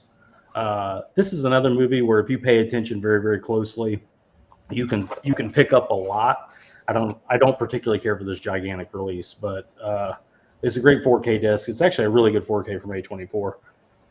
But anyway, they're lured to that Scandinavian, like I said, commune, whatever they call it, and they are one by one taken apart. The group of friends I mentioned before. It's Florence Pugh, whatever her name is. She looks like an adult version of the good guy doll from Child's Play with blonde hair. I mean, she's not an attractive girl at all. And she's particularly annoying. And her boyfriend is the biggest pussy in the world. And then his group of friends are maybe the most annoying people I've ever even come across. You got the dipshit that's always vaping, that's constantly trying to make a joke out of everything. You got the uppity black kid that's trying to hijack this whole experience for his master's thesis or whatever, and he's bitching at everybody the whole time. It's one of those movies where you have to get behind the fact that you don't like the characters and you want to see them ruined. And as far as like, this is another movie where people point and go, that's not even horror. So it's okay. It should have gotten an Oscar because it's not horror or whatever. It's absolutely horror. There's plenty of horrific, it's like that scene where the black kid tries to steal their sacred text. And at the door is a naked dude wearing his best friend's fucking skin as a mask. Yeah. That's not horror though, apparently. Or when fucking dude gets paralyzed and stuffed in a fucking bear and roasted alive, that's not horror. Or when the people jump off the fucking ledge and smash their faces on the rocks, that's not horror. None of this is horror, apparently. Like I said, the easily triggered, those kids getting their demise and the way they're lured there and the way that they're constantly reassured, like, oh, this is just our culture. You don't want to be insulting to our culture. Because that's the worst thing you could do if you're a college kid is be intolerant, to be intolerant of somebody else's race, creed, or culture. So they go, oh no, absolutely not. I'll go along with it. I'll drink the period blood, and I'll eat the pubic hair, and I'll watch the person kill themselves. I respect you and your culture. Please don't call me a racist. Anything but that. And of course, it leads straight to their demise. It leads them right into the oven, and I love that about it. And great visuals, insanely good visuals, and the set is amazing. The whole set, they built this entire little town for it, kind of like The Village almost, with all these crazy colors. And I don't know, man, it's just a really, really good movie, and I like it more and more every year. I wish we had a fucking normal release, not this stupid thing. If I could just find something to put the disc in, I would. But yeah, it's a really, really strong movie. And there's a forum release of it this regular size. Yeah. Well, like this was $25, and that foreign release was like $35, and I'm like, I'll take the real release, the American release for $25, and just deal with this gigantic fucking thing. Yeah, I don't really have a lot to complain about. I really get what Ari Aster's going for, and it's a great 1-2 punch with Hereditary. I think Hereditary is a step up from this. Don't get me wrong, but the very few flaws with Hereditary are fixed in this. More money, bigger scale, all that stuff. But it's definitely not Hereditary. Hereditary is better than this. But if you're looking for something to go with Hereditary, it's right there. Yep. Yeah, and after like watching that today in the theater, like I can definitely say that the director's cut is superior to the theatrical cut for sure. It's longer. It's like almost 3 hours. It's almost 3 hours, and if you know what's there and you have the benefit of fast forward, you can fast forward through maybe the one scene that you don't need and speed up some of the walking around a little bit, maybe put it on 1.5x, but the gore is much stronger. It's much darker, the director's cut, and I really like, again, we talked about the Long Legs director, we talked about Hereditary, where it's stuff in the background. There's tons of stuff in the background of this. Like you can see people doing nefarious things in the background. You can see with the artistry that's painted on the walls and things that it's telling what's coming. Part of the rituals are around and stuff. If you paid attention to those rituals, you're like, oh, well, that's what the fucking bear's for. Nothing good. There's a bear just there. And people are like, are we just going to ignore the bear? And they're like, yeah, it's just a bear. Don't worry. Anyway, back over here. I've told the story before, but the first time I watched that movie, me and Ryan and his wife went in theaters and seen it. We'd already bought tickets. I'd hurt my shoulder, and I was pounding fucking pain pills, and we went to the bar there at the theater, and I did like 4 Jack and Cokes. So by the time about 15 minutes into the movie, I fucking passed out. And I woke up. I woke up to the scene of all the naked bitches in the room with just pubic hair just popped out. And I was like, what the fuck are y'all watching? That's the first thing I woke up to. And so I didn't really watch the full movie until I got the physical release of it. We all watched it here at the house, whatever. I loved it the second time. Or when I fully watched the whole movie, I really liked it. Yeah. Stop on with you, not as good as Hereditary. Hereditary is up here, but it's pretty close. I mean, Hereditary is one of the all-time great horror movies ever, probably top 5. So this movie, it's definitely going to be a step down from that. But I really like this Ari Aster kid. And I think he's definitely, you could tell by looking at him, he's kind of the overeducated type, spent a lot of time on college campuses. And he knows these types, these character types, frontwards and backwards. And that's why he was able to write them so well. And casting, perfectly cast. You want everyone to die. And you really get to kind of envelop yourself into the story about what the you can almost get the sense right away that they're up to no good, these Swedes or whatever the fuck they are. But on 4K, man, it looks great. That's a thing like Pearl. I would really like to see that kind of restoration for Pearl. And see it pop really in 4K, because that's the same kind of thing, like overly saturated with the colors and whatnot. But So, that's a good fluke, man. All right, next up, I talked about it earlier. Let's see, I think this was 2024. Of course, I think I've watched this movie now like at least fucking 8 or 9 times. Damn good release though, that's for sure. This fucking movie looks amazing already just because of the cinematography and the color palette that they chose to use, and it interchanges so much. Yeah, it's even though it's one of my favorites, I can't really recommend this movie to fucking everybody because it just, I don't know. There's a reason why I do like it. I'll probably never know that reason other than the fact that I pick up on new shit every time I watch it.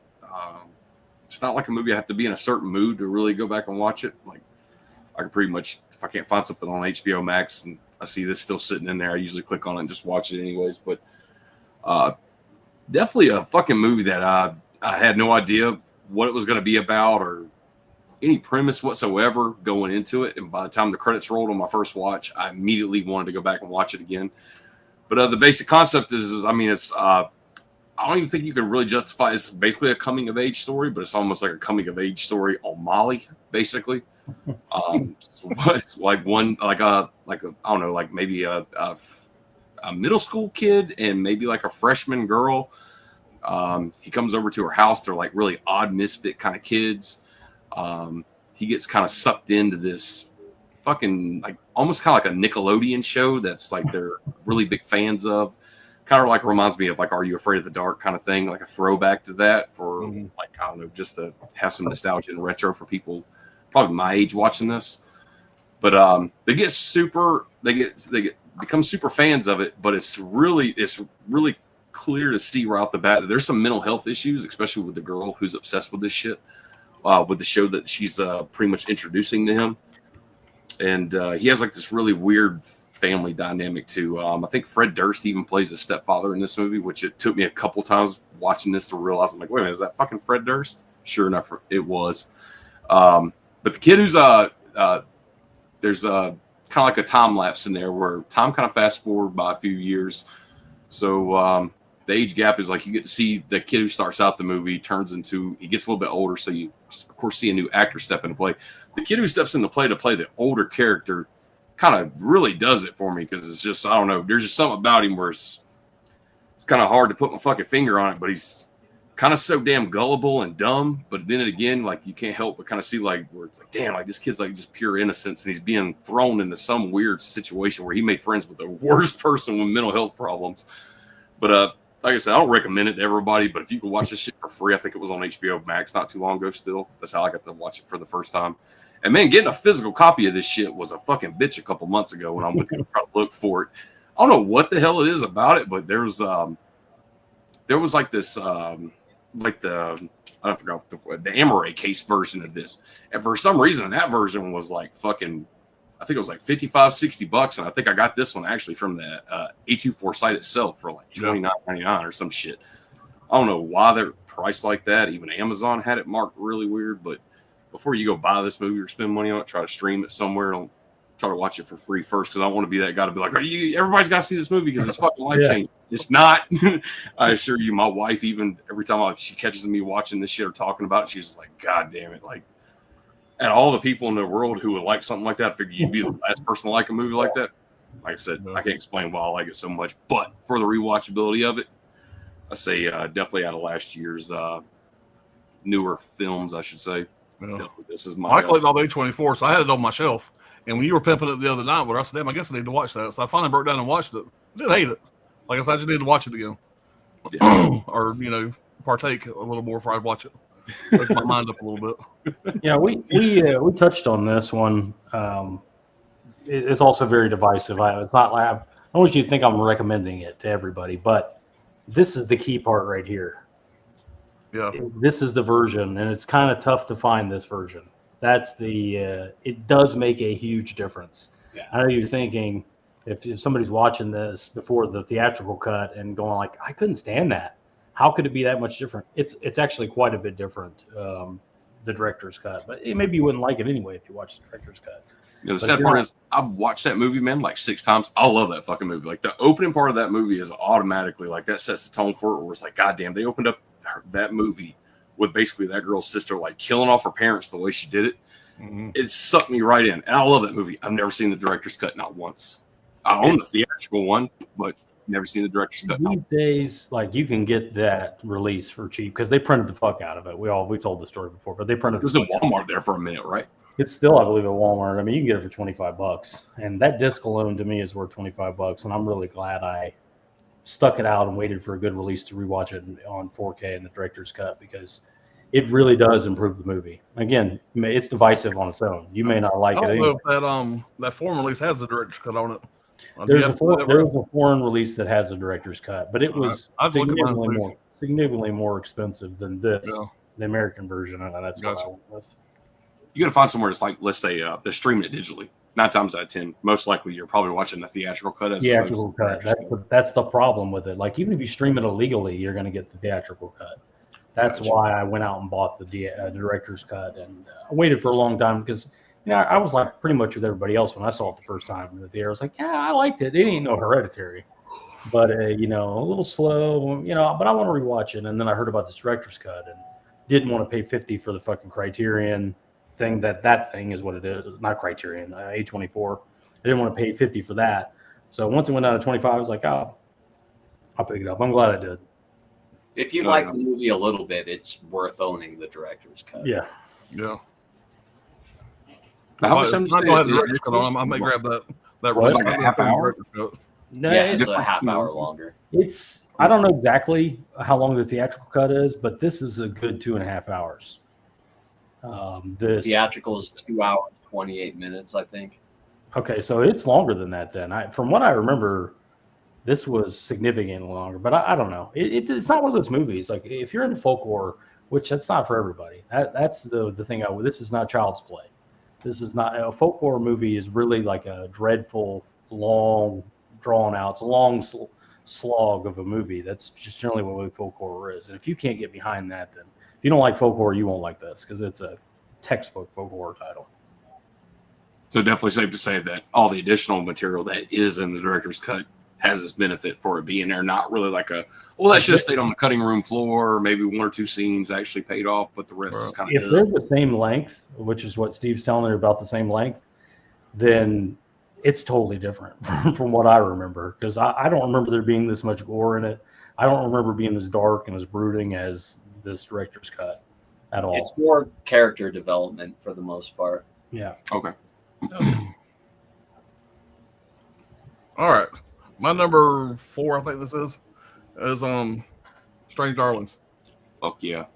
Yeah, I've seen this 2 or 3 times now. It gets better with every watch. The main reason why I like this movie, there's many reasons, but I love this dude here, Kyle Gallner. He was in The Guy in Smile, Yeah, good actor. Yeah. and he also had a movie that Johnny recommended a while back called The Passenger, which I ended up watching. Fucking great. He's great in that.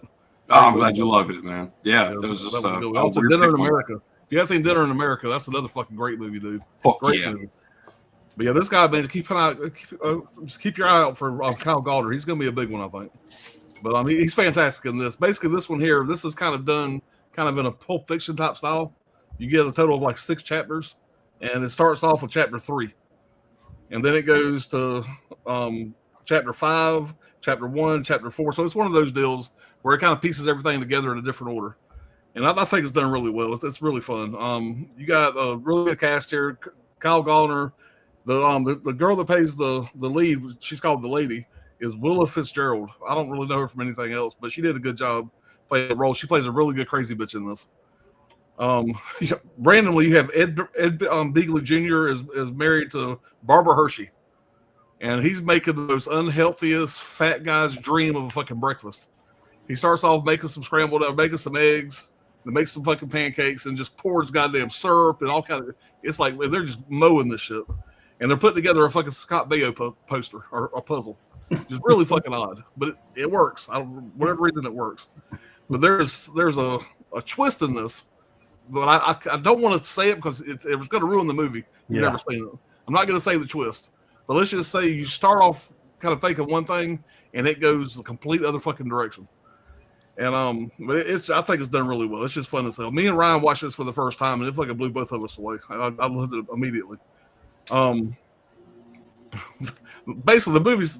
I'm just thinking I'm really giving nothing away, but the two main leads, whatever, they're in the movie. They're called The Lady and the Demon, and basically they're sitting in front of the hotel room. They just met at the bar. You know, they're drinking, smoking, and they're basically trying to decide whether they're going to get a room or not.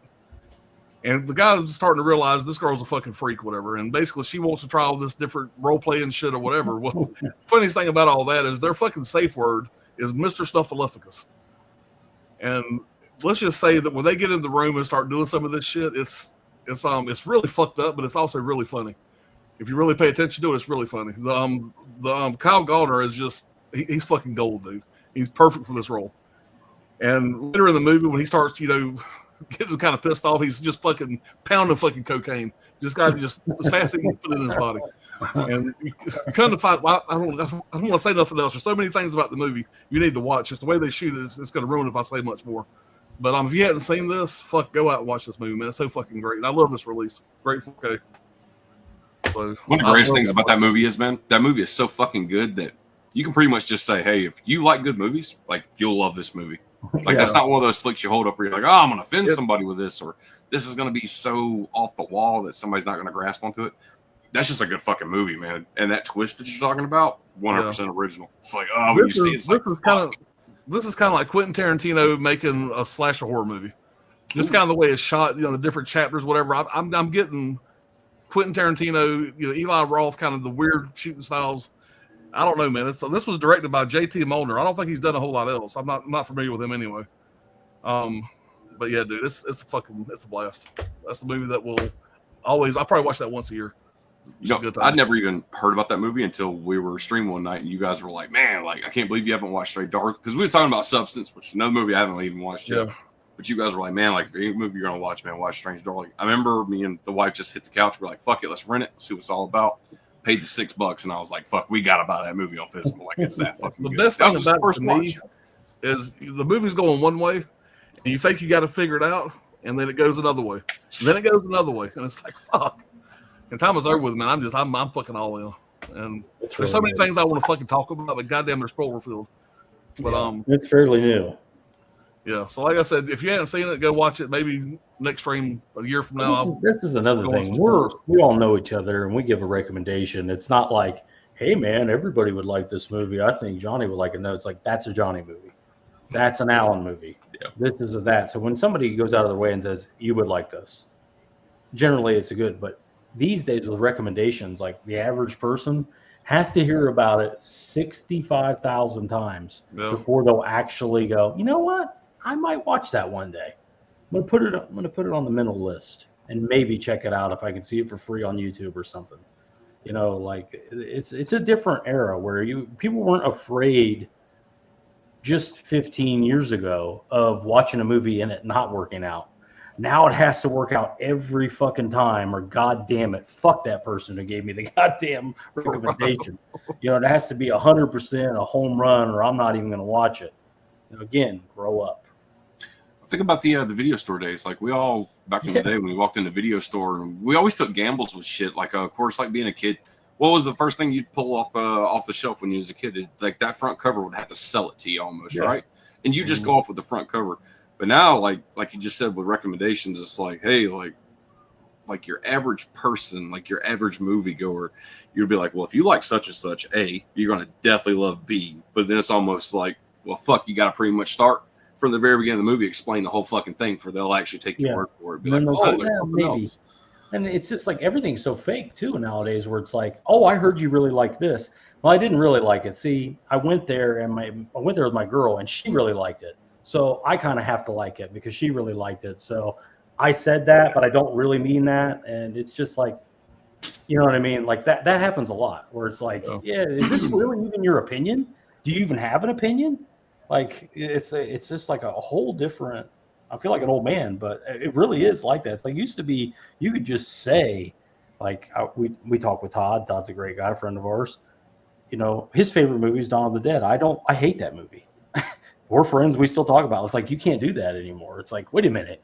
You don't go along, like we all have to have the same opinion now, apparently, or there's a problem. I'm not saying that's not Todd. Todd doesn't give a fuck that I hate it. He hates some of the movies that I love. So, I'm just that's kind of like a bygone thing where it's like now everybody kind of like, I like this guy because he likes the movies I like, and we all like the same movies. So I just stay there. It's safe over there. Yeah. Where it's like us, it's a whole different thing. Like I know Steve just saw Dangerous Animals, hated it. Alan just went and saw it and loved it. I fucking love it. They're not going to come to blows over it. It's not going to be an issue. Steve, I want to talk to you after the stream. I want to get you. I want to talk about it. Hey, stay on that same note. Like fucking it seems like maybe 10, 15 years ago, I used to have this thing where like, of course, we kind of like stay away from trailers or watch out, like don't listen to anybody's like critiques and reviews and all this shit of films we're excited we're going to go see eventually. I used to go watch a film all the time, and one of the first things I would do is I would get online and I would look at the reviews of what other people said about the movie that had just seen that same movie. Mm-hmm. Now when I go to do that, if I go do that now, which I don't really do anymore, I start to fucking hate people a lot now, where I'm just like, you missed the whole fucking. I think they fell asleep there halfway through the movie, and they just made up the rest of it. And I was like, that didn't even fucking take place in this movie. Like, did we go see the same fucking film? I don't know what it is. Maybe it's just, it's just kind of like troll bait too, in a way. But I used to love looking at reviews and shit just to kind of see what it could. Not just looking at it for just the like-mindedness of it, but just kind of looking at maybe they picked up on something that I didn't pick up on because. It's your first watch. Everybody perceives something. We're all going to miss it the first time, and that used to be kind of like a little fun thing for like just kind of get some get your rocks off on a little bit and have a little bit more fun. And Get some now that's kind of dead because it's just fucking it's saturated with bullshit now, and it's like fuck it. Yeah, it really. Well, I don't see any of that shit till after I see the movie. Yeah. That's why I try to see the movie like as soon as I can. Like everybody can't do that, obviously. But I'll try to watch a movie like as soon as it comes out, and then I'll watch like if I like the movie, I'll watch the fucking content, like people kind of breaking it down, or shit that they liked about it, shit that they didn't like about it, etc. Well, it's like another thing to Johnny's point. It'll be like that movie's trash, 0 stars. Could you No elaborate? context. Could you elaborate a no little bit? context whatsoever. Like I did a whole video on why I think Dawn of the Dead sucks. I explained my exact thought process on it. I didn't just go, it's trash, move on. And if I like a movie, the same thing. If you liked it, tell me why you liked it. A lot The of best people thing was stuck. the Benny Hill music. The Benny Hill music was fucking gold, dude. I think it goes very well with that scene. But it's maybe just people problems, like Johnny said. Maybe I just hate people. I think so many people are just like I said. They're stuck at hello. Whether the answer is yes or no, that's as far as they can go. They don't have anything more to say about it. They just go, that sucked. I hated it. Okay, why did you hate it? Everything. Yeah. You liked it. Okay, you liked it. What was it? What was good about it? Oh, it was just awesome. 5 stars. Even if there was like a brief comparison, just out of negativity, like I would actually take that rather than just it's garbage. Skip it. It's like, well, all right, dude. Like, what the fuck? Or they're reviewing shit that fucking they have no business reviewing. It wasn't made for them. It's like it was never going to be something you would like anyway because you were a retard. You should be watching. Go back to watching Sesame Street and Terrifier 3, where you belong. This you should have known from the beginning that this had a little more. There's a little more substance there that you weren't going to grasp. You got to have above an 80 IQ to watch this. Amen. It'd be like me reviewing a fucking Pixar movie. They're not fucking made for I'm not going to like it, no matter what. Come on, man. You can't get down with Toy Story 3? Come on. Oh, shit. Riverman says Pearl shit in Technicolor. It would look great in 4K. Yeah, I think so, too. I know there is a 4K. I haven't watched it. I'm waiting for a U.S. release, but we may never get it. Who knows? Wrangler Likes X. Chris says, I have the MVD rewind of At Close Range. Watched it last night. Been years. Walking is ruthless. Forgot the places it went to. It's pretty hard. Yeah, it's a good movie. I watched it way back in the day, man. I own it too. I have the MVD rewind. Close Range. You said? What's that? At Close Range. At Close Range. Is that Christopher Walken? Is this the same movie you was talking about earlier with like Danny Glover? Yeah, Christopher Walken, Sean Penn, Christopher Penn. Fucking banger. Crispin Glover. That's a good one, man. Okay, Glover. I thought I said Danny Glover. I don't know what the fuck I'm talking about. Jesus Christ. Yeah, Sean Penn. I mean, that's probably other than maybe Spicoli. That's my favorite Sean Penn role. Oh, he was good in Mystic River too. Mystic River, I think that's my favorite. I liked him in fucking what's the Vietnam movie with Michael J. Fox? Casualties of War. Oh, that's another great movie, man. He's a dirty bitch in that movie. Very close range. I'm definitely gonna check that out, man. It got me hyped on that shit. Yeah, dude, check that out. What's that one he did with Gary Oldman too? Fucking. Oh fuck yeah! It's the Alcatraz movie, right? No. That's no. What am I thinking of? What the fuck is this movie called? Let me look it up. It's a great movie. It I was don't right think I've around ever seen it, in that close range. But yeah, Chris, it's polarizing Midsommar, and like I said, not every movie's for everybody. And if you would have put a gun to my head, I wouldn't have thought it would have been for me. But I'm a big fan of folk horror, and I didn't really see it as that until I watched it. Yeah, and see, I'm not a big fan of folk horror for the most part, but I really enjoy that. Yeah. So, Wrangler says Friday the 13th Part 5, 85. Why is there 2 greasers in the woods? It's a good point. I'm gonna kick your ass. Gonna kick your ass. Yeah. I'm telling you, there's something about that fucking movie, man. It's just like if there was a fucking movie that was made just for Johnny Walker and the fucking Friday the 13th franchise, it's Part 5 all the way. Like that was every fucking cylinder. I'm going to pick up some girls. I'm going on a date. I'm not going to go shit in the woods before I go do that. I mean, Right? I got in a gas station or something. But nasty motherfuckers. State of Grace. I haven't seen that. Sean Penn, Gary Oldman. Really good flick. City says Midsommar boring 0 out of 5. See, a lot of people say that. It's not for I everybody. would, like I said, I would recommend the director's cut if you haven't. If you weren't a fan of the cut you saw, make sure you saw the right cut.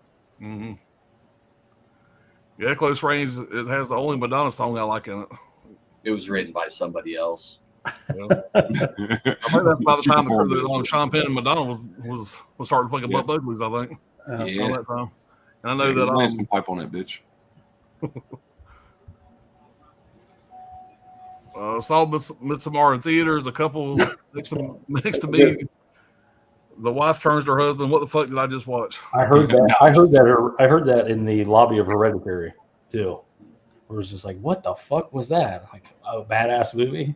That's what it was. The good thing about watching a movie with an audience. Now, see, that is a bold statement because A24 shit. Man, have you seen every A24 movie? Because I've seen a bunch of them. I own all of them. I've seen a bunch of them. There's a lot that it makes me question you buy the ticket to go take the ride, man, for a movie like Midsommar, man. Like you get to the scene where like they're already like putting like women's menstrual blood in the dude's food. It's like, where the fuck does this go next? And, like you're in. To him why they did it. Like he's questioning them about it, and the old woman's like, "That sounds right," and he's like, "What? What do you mean that sounds right?" He's like, "Well, that's part of our culture. You don't want to be offensive." Alan, on your pain pill and cocktail extravaganza moment, whenever you fell asleep, do you remember what it was? The last thing that you saw of the part was right before you fell asleep, then woke up just to some bunch of hairy bush nuns. It was pretty early in the film because, like I said, I wasn't feeling any pain when the movie started. I don't remember when I fell asleep. I just remember when I woke up, and I woke up there in that room. They're all having their little dance, and they're all butt ass naked, just bush everywhere. Yeah. That's where I woke up to. And just woke up and was like, "What the fuck?" Yeah. Well, like I said, we ended up watching it here at the house the second time. After I got the physical copy of it, and I watched it again. And I really liked it the second time. And was Chris with you guys when you went to go see it? It's been probably a year and a half, 2 years since I watched it. Yeah. Was Chris with you guys when you went to go see it? No, it was just me. Chris don't like scary movies, but she did watch it here at the house. We all watched it here. Brandy and Ryan came over, and we all watched it together. She liked it. She enjoyed it. Oh shit! Okay. Yeah, she thought it was good. It's one thing I didn't mention too is they drug those kids. Immediately. The pre-adults, from the second they get there to the end of the movie, they're constantly shoving drugs in their face. It's like, no, you can't say no. That would be rude. You don't want to be rude, do you? Yeah. Because rude, that's an R word, that leads to racist. So they offered them mushrooms as soon as they got to the entrance, right? They're blowing fucking powder and shit in their faces. They're dosing them in their drinks and all this shit the whole time. They're high the entire time, and they never really get their feet under them. They're keeping them complacent. Yeah. Comfortable. Yeah, I'd fucking buy VIP tickets to go for this fucking experience. you get fucking end up a fucking scarecrow in a goddamn burning barn. And then I never mentioned the inbred guy with the fucking face and everything. Like that guy creeping around. I like a movie like I've said it before with X, where there's lots of things going on around. It's like, what's going on with that fucking tart over there in the yellow building? What the hell was that? Tell me more about that. And it's like that's a big mystery throughout it. And then he shows up here and there, and I don't know. It's just a fucking bizarre. There's one of those movies. Like Chris's comment right there. He's like, the boyfriend gets the darker tea at the table. I'm like, yep, he's done. Dude, you can clearly see everyone else's lemonade is lemonade colored, and his is like strawberry lemonade. And it's like, dude, don't drink that. And they keep putting drinks in front of him, and he's just like, no, I don't want to. Like, what are you, racist? Drink it. That's what it ends up being. You ever been the score of the film Haunting of Hell? I can talk about at close range. While regulars thought Midsommar was a Walmart box, they thought it was a book. It actually is a book, but it's not. It's like a picture book of all the scenes and sequences in it. But the disc is right here. On like the side of that barn. Okay. Yeah. But yeah, it's a cool enough release. Like I said, I'm in it just for that. But if you can get it cheap, it's worth picking up. Look, the trees, they're talking. Yeah. I never understood why people love Midsommar so much. Talk about pretentious A24 nonsense. Yeah, it's another one where I think it's required to watch it at least twice. And I remember the same thing. I liked it the first time, loved it the second time. I like it even more the third time, especially the director's cut. The second time I saw the director's cut, and the third time again, you pay attention a lot more. You notice a lot more in the background. Yeah, like it's not one of them throwaway movies. I've seen this movie probably over a dozen times. I've seen it in the theater today. I still caught shit that I hadn't fucking caught before. Like their shit fucking very well thought out in these fucking. Well, when she's like kind of having her freak out if she becomes the May Queen, and they're all around her and they're going up to kiss her and celebrate with her, her sister is in the crowd. Her in the background, mom and dad, or her dead sister and her mom and dad that are dead, are in the crowd. You never noticed. I didn't notice that till this time. They're going right by, and he's looking at him like, "What the fuck?" Have you noticed like her dead sister's face in the tree? in the trees. The trees kind of come together and look like her dead sister that fucking killed everybody in the opening. Yeah. Damn, y'all making me really want to go back and watch that flick now. Track down that 4K and pick it Forget up. that director's thing. Yeah, look, he still quote movies from it. Scenes from Look the Bear, that's from Midsommar. Midsommar is a prequel to Hereditary, in my opinion. Great films. Where do you get a fucking brown bear in Scandinavia? I don't know. Maybe they got bears running around. Also, if I remember correctly, Ari Aster graduated from the Liberal Arts College, which no longer exists in Southern California. That sounds right, because he seems like he knows these characters very well. Yeah. Chris, I saw the TV Glow. Sounds like Channel Zero. It feels like a Channel Zero kind of show a little bit. What is Channel Zero? Is that a? It was like a series? sci-fi mini-series. I think they did a few seasons. I remember seeing commercials for it. It looked really interesting.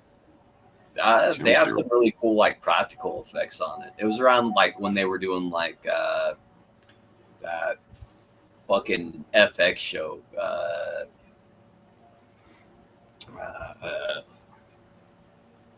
Is it kind of like some? Story. Yeah. American Horror Story. Okay. Yeah. I dig the fuck out of that. Especially the earlier American Horror Story. It's really good shit. Randall says, could not get through. I saw the TV Glow. A lot of people tell me that. A lot. Of course, the actor was so bad. I saw TV Glow. Did not see what others saw in it.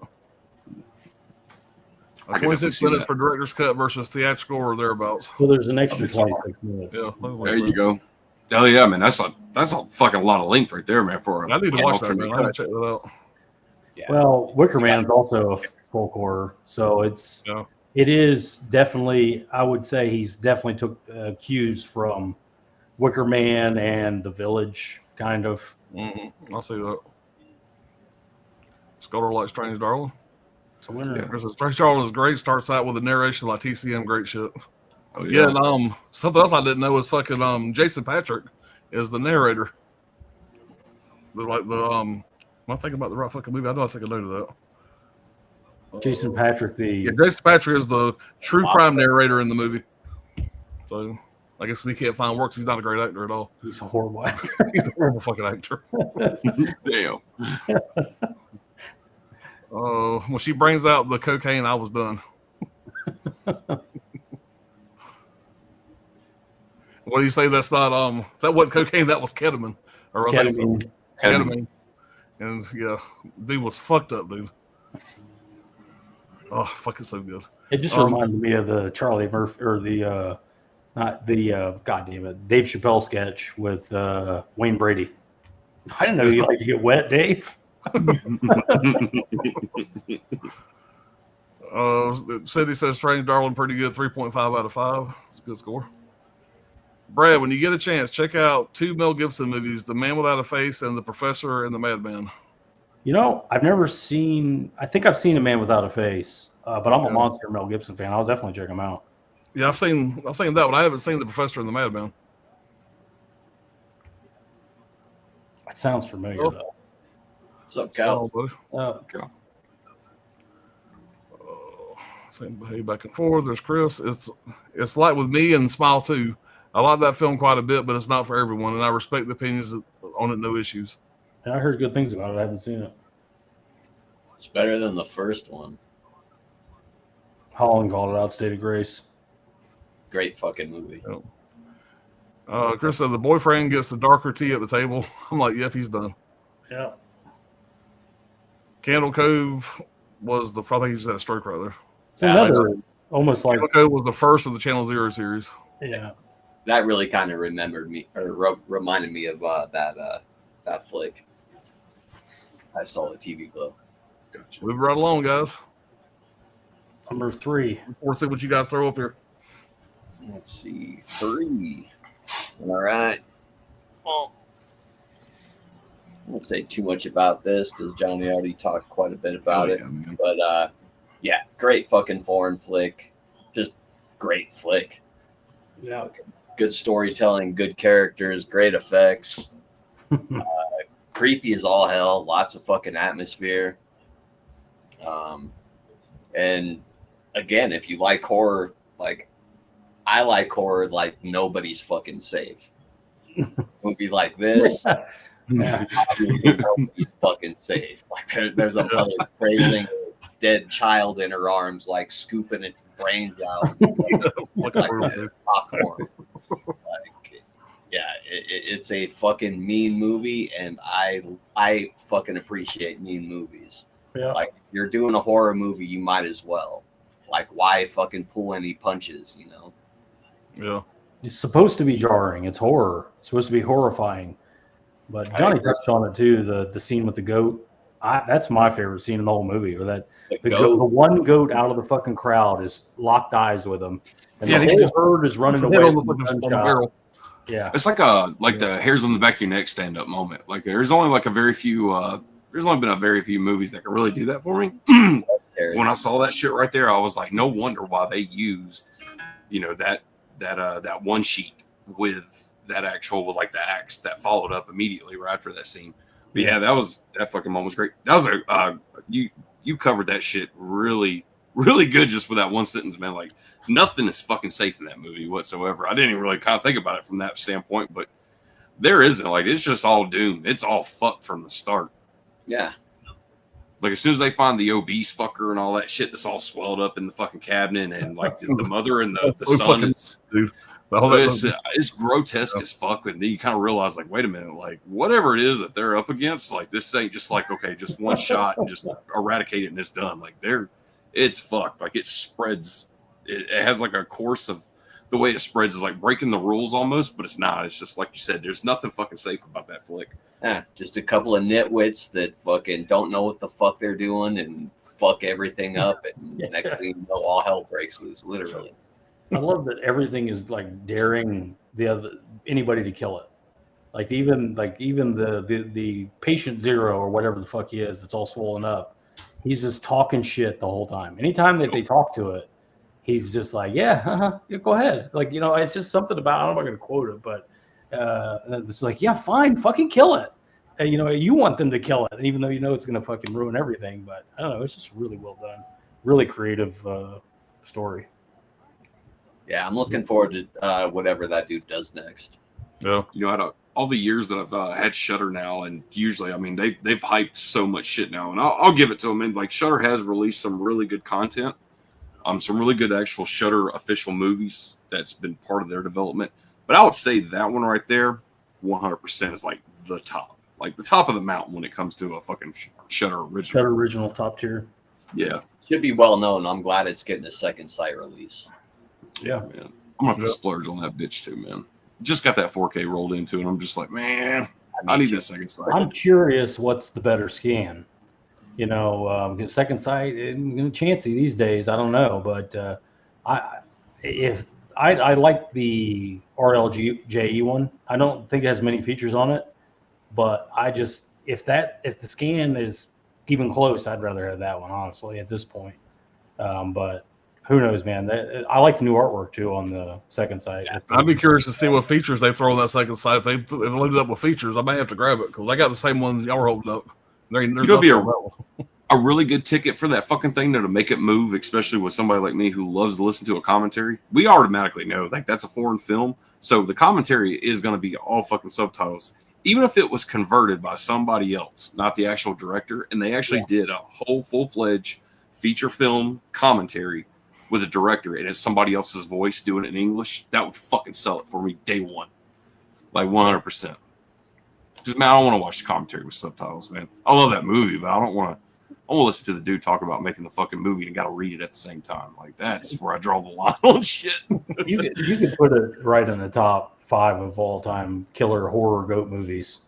It's got to make it would have to be in there already. And even the goat's not even in it that long. Yeah, it's like a fucking fill in. No one thinks of that. A fucking goat walking up to a shotgun barrel, like, please, and then it baz and gets his. It causes them to shoot him. I don't know. That's a great scene. My next one is from 2024. We talked about it already. Long Legs.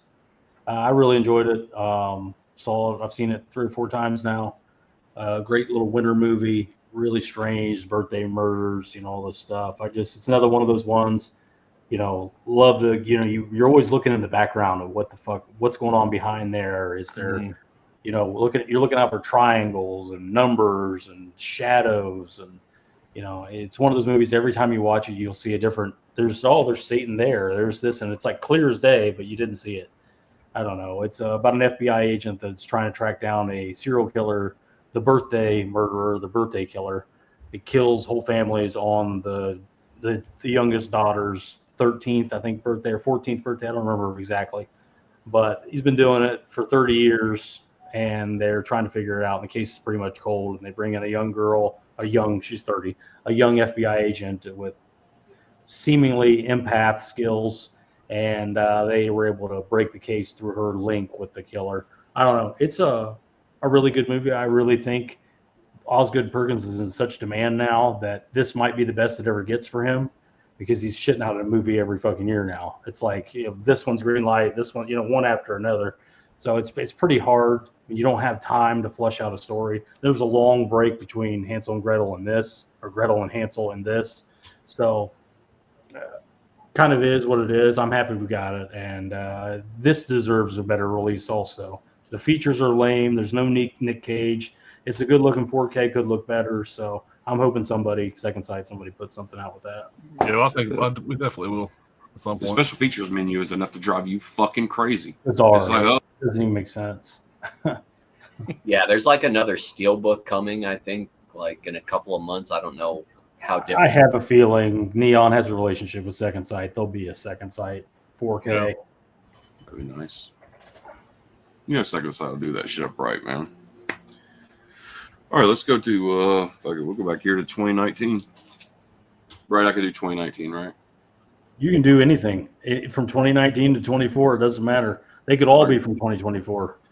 All right, even though this was fucking released back in 2019, I think I just fucking watched this movie for the first time. I think it was last year, maybe 2023.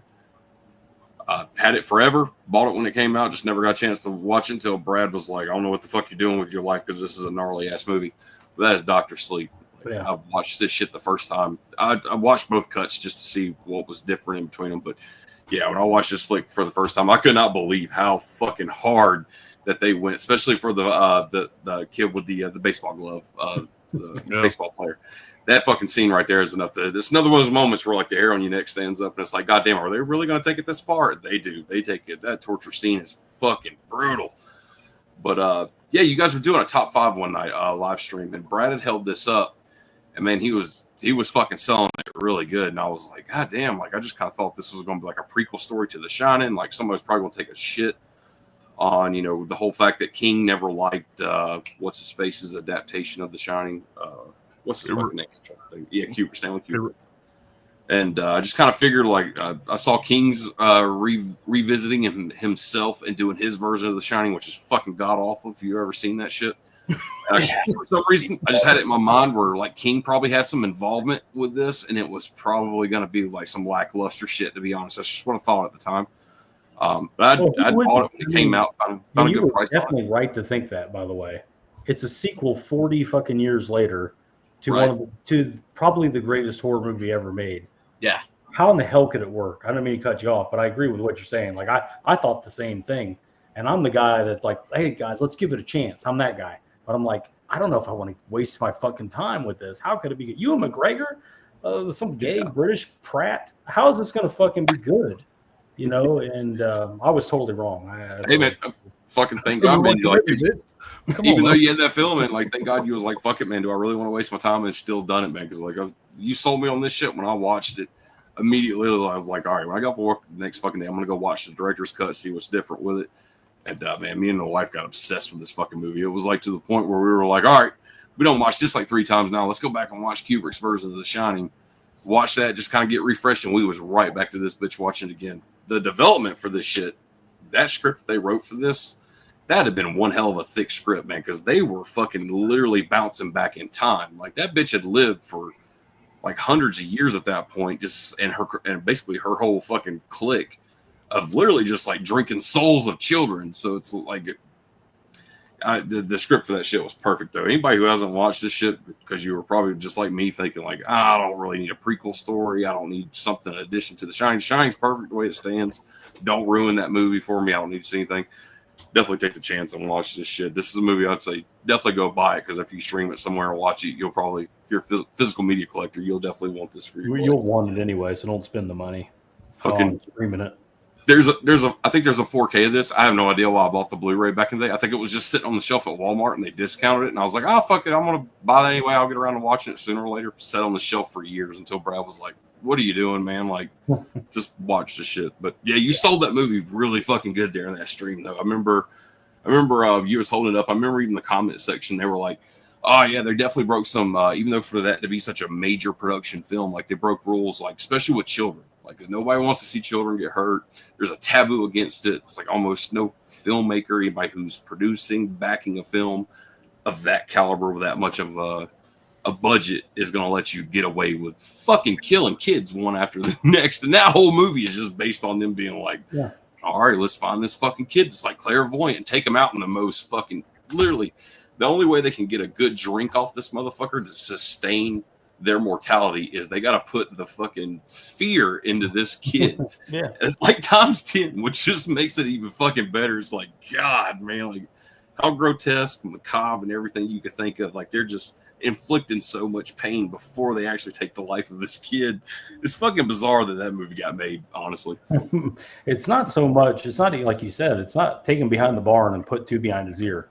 So no, we got to rip them apart, and we're all going to crowd around and scare them to death and eat them, not just kill them. We're going to eat them. So I was showing my youngest daughter the of course I had to let my kids watch after I got really just obsessed with it. But of course, whenever the kill the glove scene come up, it felt like that scene was already maybe like 6 or 7 minutes long. Like it was already drug out a little bit just when I watched it with the wife. But when you're watching with like your youngest daughter, it's like, whoa, like this fucking scene is like 20 minutes long, it feels like. And she's Keeps just cutting back to it, and the kids just blood splattering everywhere, and they're joyfully screaming bloody wailing. murder. Yeah. Like that kid's playing it so good too, man. Like you really fucking think like, God, I mean, they're putting that kid, like, even though he's acting, like they probably put that kid through some fucking torment You would think during so, the yeah. making of that. Where the I cameras think are that rolling. kid's a fucking Oscar winner. Yeah, that's the kid from Boyhood or something. He's a famous child. Okay. actor. Yeah, fucking great pick right there, though, man. Fucking that was a great flick right there. That was right before all, like I said, all the COVID shit. I think that come out right before all that shit kind of popped off. But Yeah. it was years. I think it was, like I said, just either last year or 2023 when I watched that movie for the first time. I was definitely fucking late to the game, just like everything else. Yeah, it was a good one, man. All right, here's another one. I'm sure I'm the only one that's going to show this one, but not many people, I think, know about this fucking movie or nobody ever fucking talks about it. It's because this is one of the worst marketed movies, maybe in the history of fucking Hollywood. And Cobweb. Yeah, it's really good. Fucking love this fucking movie. Every time I fucking watch it, it gets better. All practical effects. The main reason why I love this movie, one, the kid actors are usually hit or miss, mostly miss. The kid that plays the main star of this, Peter, the kid that just gets fucking tormented. It's Gary Busey's kid. No, Gary Busey's kid's the bully. He's the bully in this. But the main guy, the kid that's in the room that's hearing the sound in the walls, whatever. That's Woody Norman. That's his name. That's the actor's name. Is Woody Norman. Luke Busey is who you're thinking of, and he's the bully that he pushes down the stairs. The one that comes into the house later in the movie, the blind kid. All right. Yeah, that's Luke Busey. Whatever. He's the one. He plays the asshole in this. He pushes him down, squishes his pumpkin, all that bullshit. That's Luke Busey. And I thought that was Jake Busey's son when I first seen this. That's Gary Busey's son. Yeah. Gary Busey was 66 years old, and his baby mama, which is actually in this movie, is Luke Busey's mom in the movie, was 36. She's got to be Jake out of her Busey, I mind. guess, said, "Hey, let's talk about butter sausage," and she fucking jumped on it. But She's yeah, got to be out of her mind, and she's a successful actress. You would have thought, but she's literally got to be crazy. yeah, but Gary Busey's still pumping out kids at 66, and his fucking cheese ain't been on his cracker in a long fucking time. Yeah, That's well into his crazy years, too. yeah. But this movie here, this is produced by Evan Goldberg and Seth Rogen. You know, they did fucking Superbad, and they grew up together, did all the great comedies back in the early 2000s. And this movie here came out in a very limited theatrical release, and streaming in July. Why the fuck? This is a fucking Halloween movie. They got a fucking pumpkin patch in their fucking backyard. Yeah. The name of the fucking town they're in is called Holdenfield. Not Haddonfield. Pumpkins are all throughout the fucking movie. It's fucking on Halloween. Kids are ringing the doorbell saying fucking trick or treat. Yeah. And this movie comes out it comes out right next to fucking Oppenheimer and Barbie. When this movie comes out with a limited release. Nobody fucking talked about it. I found it on streaming one night. And I watched the trailer. I said, fuck, I'm going to check that out. And the main reason why I did is because of Anthony Starr. Anthony Starr, he's Homelander. Y'all know who Anthony Starr is. This motherfucker is the perfect cast for this because he plays the parent. He plays with the dad, the main kid's dad. And Anthony Starr, what he does better than anything else, I love this guy so much, is you don't know whether this guy is your fucking best friend or he's gonna cut your fucking throat. You can't fucking tell. He has that real nice face, that smile. He's real charming. He's a crazy fucking movie. Yeah. And there's one scene where the kid's in the bed, he's having a nightmare, and he wakes up and fucking, you know how I am about fucking creepy smiling motherfuckers in movies. But you got this guy in the corner of this kid's bedroom. His teeth are chattered, like real fucking fast, and he's smiling. And the kids, I mean, it's pure fucking nightmare fuel. If you hadn't seen this, just pay attention to this scene. And there's another shot of his mom running down the fucking hallway. Her eyes are glowing in the fucking dark. And right before she gets to the fucking room, it goes black. You can't see nothing. And also, she fucking jumps out. It's fucking beautifully fucking done. But goddamn, his dad in the fucking corner doing that fucking chattering teeth and fucking smiling, dude, is fucked up. That's all I'm gonna say. It's fucked up. I don't know what fucks with me with these movies, but goddamn, that got me. It got me. I watched about 2 o'clock in the morning the other night, whatever. Here by my fucking self in the house. Goddamn, it got me a little bit. Ain't gonna lie. But the movie's fucking well done. It checks all the boxes for me. It's all practical effects. When you finally see the motherfucker in the wall, you know, I got to think about fucking spiders. Even the goddamn spiders come out of her fucking hair. All that shit just fucks with me a little. This movie They just went down the checklist. Well, it actually fucks me a little bit. Alan? Let's just go ahead and put spiders in it. Yeah, a naked guy with his dick out, grinning like an idiot for no reason. Put that in there. You know, just write down all the checklists. But what he does to his parents, all I'm gonna say, is it's a great fucking scene. The whole fucking scene, all that shit that happens. When you watch it, you'll know what I'm talking about. That whole fucking scene is just done so fucking well. This movie here should be championed a lot more than it is. It was badly marketed. Not a lot of people talk about it. I fucking love this movie. If you watch this movie and don't like it, just let me know why. I would love to hear the negative side of this. Because I've watched it 3 or 4 times, and I can't find a whole lot I don't like about it. Kind of a barbarian, like double feature of Barbarian almost. Yeah, and the fucking the thing on the wall, man. When you finally see a up close face of it, man, it's like I said, it's pure fucking nightmare fuel. But I fucking love it, dude. And like I said, it should have come out in October, been marketed to death, whatever that movie would have been. But damn, I gotta check that shit out, man. What year? What year is that? 2023, I believe, man. Yeah. I got it right here. Hold on. Yeah, 2023. Yeah, fuck, man. I've definitely never seen that, man. Sold me on that shit though. Oh, it's really good. Yeah, it's good as fuck, man. It's good as Somebody in the comment section said that it's on Follow if you have Follow, and I'm like, fuck yeah, because I got that shit. I'll watch that shit. Yeah, I bought it on Vudu or Fandango at home now, whatever it's called. Who put out that release right there that you're holding? I think I got this from Orbit. If you put it out, I think it's just a studio release. Okay. But yeah, man, it's I don't think it has a 4K. You can get this next to nothing. It's cheap. Yeah. Oh yeah.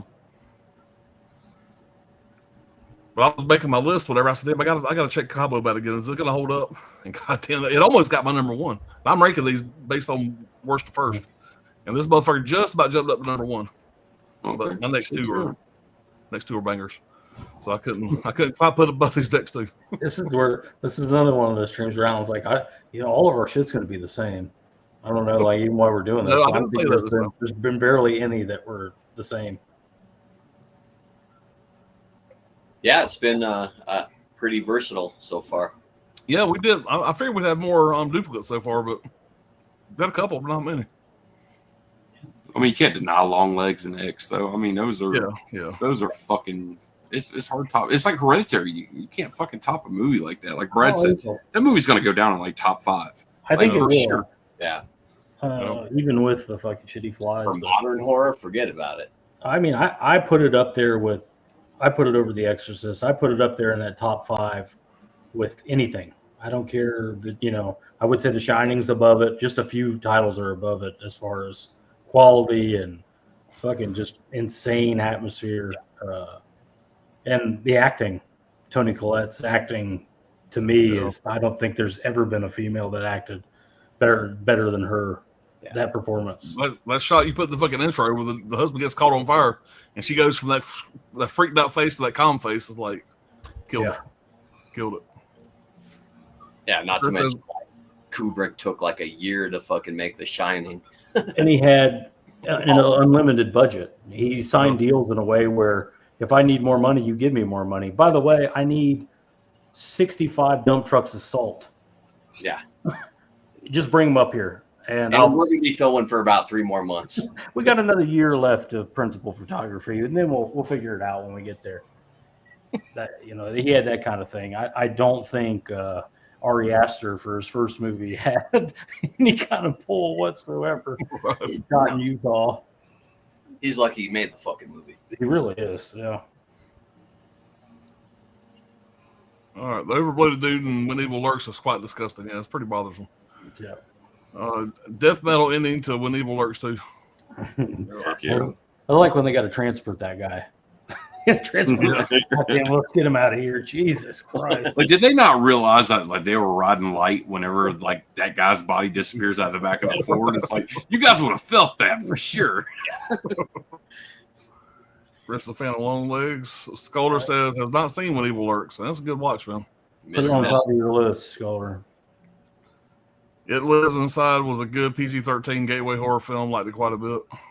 Haven't seen that. Riverman likes Long Legs. It's a winner. Yeah, Osgood Perkins, Black Coat's Daughter, another A24 movie. Really good one too. Good one, too. By the time I saw Long Legs, it was so overhyped. 3 out of 5 for me. Yeah, I don't know. I was pretty excited to see it. I went right to the theater and I loved it. Chris likes Dr. Sleep. They are like vampires in Dr. Sleep. Eternal vampires, yeah. Scholar needs to watch it. Sydney says Dr. Sleep 3.5 out of 5. That's a strong score for Sydney. Riverman says need about 4 cups of coffee if you want to watch Dr. Sleep. I don't know how long it is. It doesn't really feel long to me, but it's an epic story that takes place over, I don't remember how many years it takes place over, 15 years, something like that. Yeah, he's like a piece of shit drug addict. Like at the beginning of it, then he goes to this weird town. Who knows how much time was left? Greyhound to a random town. Yeah, I think it's about like 2 hours and 20 minutes of director's cut. Yeah, so the director's cut for Dr. Sleep. Need to check it out. That's a movie where both cuts are good. It just depends on what you want to do. Yep. I don't think I was 3.5 out of 5. I like it, Scholar. I'm glad that people's watching it. Nobody ever talks about it. Cobweb, great Halloween film in July. Yeah, I think he's trying to say Barbenheimer. Barbieheimer. Ruben says Cobweb is streaming on Filey for free. I'll watch it for you, Pops. Never seen it. Yeah, check it out, man. Let me know what you think, man. I'm a big fan of it. Like I said, it's just the whole feeling of the movie. It's just dread, man. I feel so bad for this fucking kid. But Anthony Starr, man, he is made for this fucking roles like that. Where he's so nice, he talks to you. You think this is gonna be your buddy, but he's gonna cut you goddamn throat as soon as you go to sleep. Yeah, he's a twisted bitch. And the mama's fucked in the head too. And this kid's got fucked on parents. But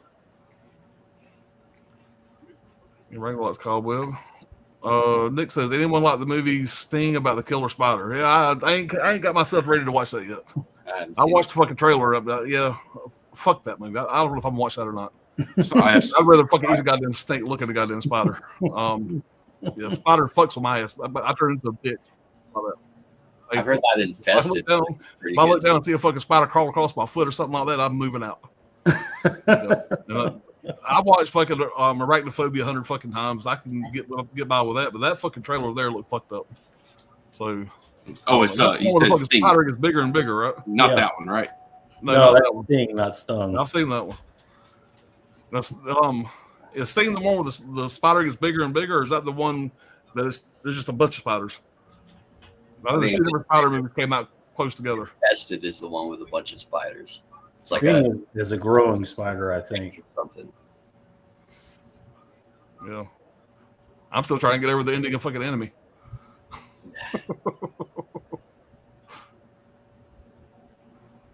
I'll watch it eventually. Like I said, I'll watch it, but like I said, I got to be in the right mood for it.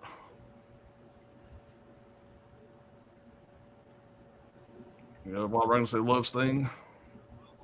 It Lives Inside was from Neon as well, in India folk horror. Sting see the big ass spider on the ceiling. They both got big ass spiders, Pops. Pick your poison.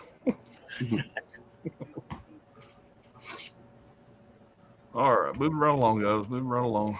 Number 2. What you got? All right. Well, the only reason that this wasn't number 1 is because it's based on an IP and not like an original story. But yeah, like Brad said, this shouldn't have worked. When I heard it was getting made, when I heard there was a trailer, I had no interest in seeing it whatsoever. The Shining's one of my favorite films of all time. And I remember there was a chance to get like a sneak preview like a month before the movie came out. And I was like, fuck it, I'll go and check it out. Went to go see that movie, and it is the perfect sweet to Kubrick sour. Like I usually, I'm I'm not really one for like happy endings and stuff like that, but the way that Mike Flanagan was able to wrap up the film, yeah, anybody that's a Shining fan that doesn't want to give it a chance, I would definitely recommend giving it a shot. There's some really creepy shit in there. This is like Flanagan right when he's coming off of the first season of The Haunting of Hill House, so he's kind of like completely tuned into like the supernatural, like ghost fucking shit. But yeah, everything that anybody else on here has said about it is, check this out. Turned out to be the perfect director for it. To Yeah, add the supernatural elements and kind of explain some of the stuff and create new lore. It was, I guess, like you said, it never should have worked, but somehow it's great. it's still creepy, but it's got heart. Yeah. On the release, I've only watched it one time. Me and Ryan and the wives watched it here in the movie room. That's the only time I'd ever watched it. I would have watched the director's cut. But yeah, we all enjoyed it. I never went back to it again, but I need to watch it again. Yeah, there's some really creepy fucking moments. Yeah. Which child abduction is the creepiest? You know, For me, it was like the dead kid, like when he fucking rolls over and he's fucking sleeping next to his dead mom. Yeah, you didn't see that coming. You kind of forget about it. It kind of buries that lead a little bit, and then it's like, oh, it took a long time for them to find us. And then the kid rolls over and says the same line he said earlier. The dead kid. It's fucked. See, by the way, I bought my hamburger helper hand. You ever talk to me, hamburger helper hand? You got that there? I finally bought me one. Oh, did you? Yeah. Right on. Yeah. Did you get the I variant? sold my actual movie prop hand. I sold that one. Used that money to buy the hamburger helper hand. That's how I to buy him. Did you get the variant or did you get the like the regular one? There's one that's I have like the regular one that's kind of like tinted, and then the variant is white. I'm not sure, to be honest with you. I have to Give it a look. I'm not sure. I have to look. They're both cool. But, All right, number 2, 2020, Brandon Cronenberg, Possessor. Really, really good movie. I'm a big fan of it. Weird. It's a very weird movie, but I've said it before. I think it's one of the most violent movies ever made, especially the uncut version. And it's only just like a minute longer, the uncut version, but it just hangs on the gore so much harder. But it's a story about an espionage firm, basically, that gets hired to do super high-end assassinations.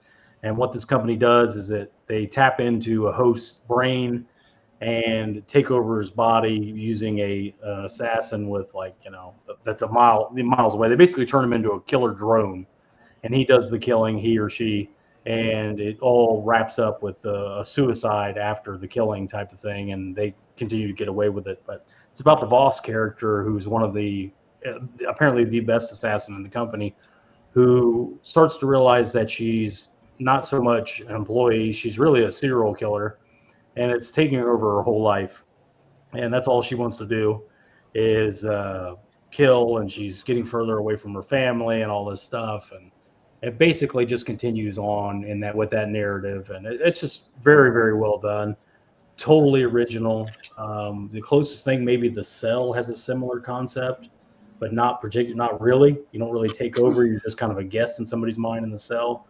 This is you take over their body through their mind, kind of blends at a certain point, but it's definitely a super hard R. And again, it's another movie that has all kinds of balls, takes no prisoners, no one's safe. You don't get too many movies where a 8-year-old boy gets a moonroof put in the top of his head by his mother. So I don't know, all practical effects. I've talked about it at length on my channel, so I'm gonna keep it short and sweet. I think Brandon Cronenberg, I think his best is yet to come. I think he's got a big future in front of him, especially if he can keep that high effort, low budget approach. I loved Infinity Pool. This is even better than that. So this is another movie where you definitely want the uncut version. over the rated version, even though it's only a minute longer. But yeah, it's a winner. Big fan of. If you want to hear more about it, we talk about it at length on my channel. That's my number 2. Good pick, man.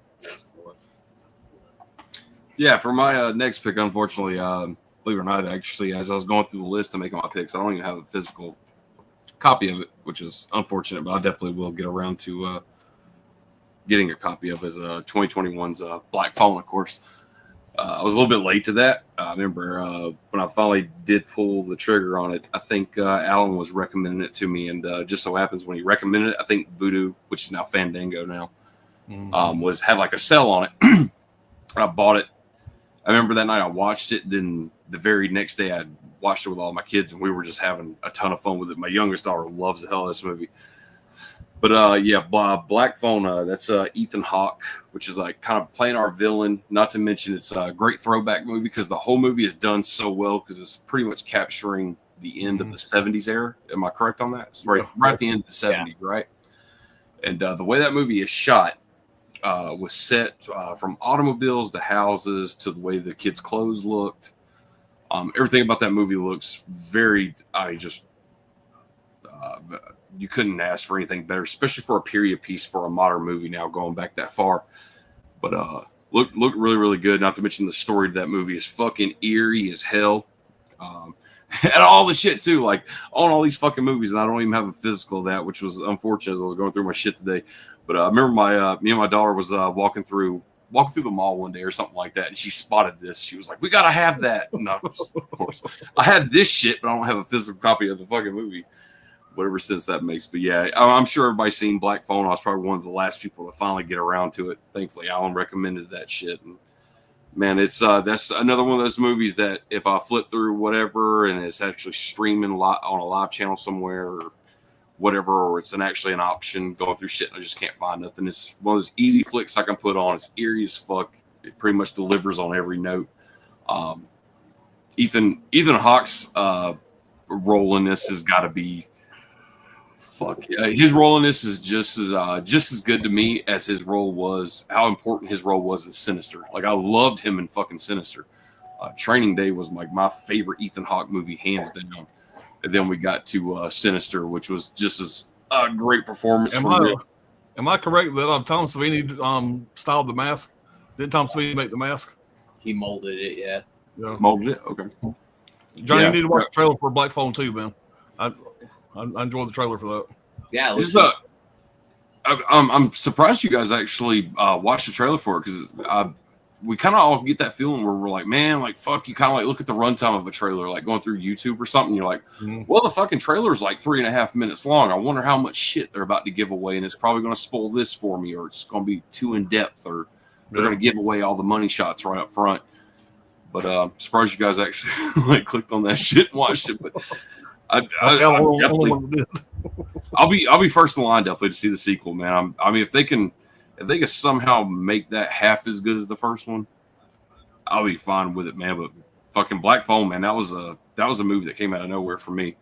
I don't even think at that point when you recommended it, I didn't even know of his existence. So to me, it was just all like, let's see what this movie's about, man. When I fucking turned it on, I was sucked in. It was a really good flick, man. Fucking thanks for that recommendation. Yeah, man. Ethan Hawke, another guy with a big horror career at this point. I like him in Taking Lives. He's really good in that one. If you haven't seen that one with Angelina Jolie. Yeah. All right.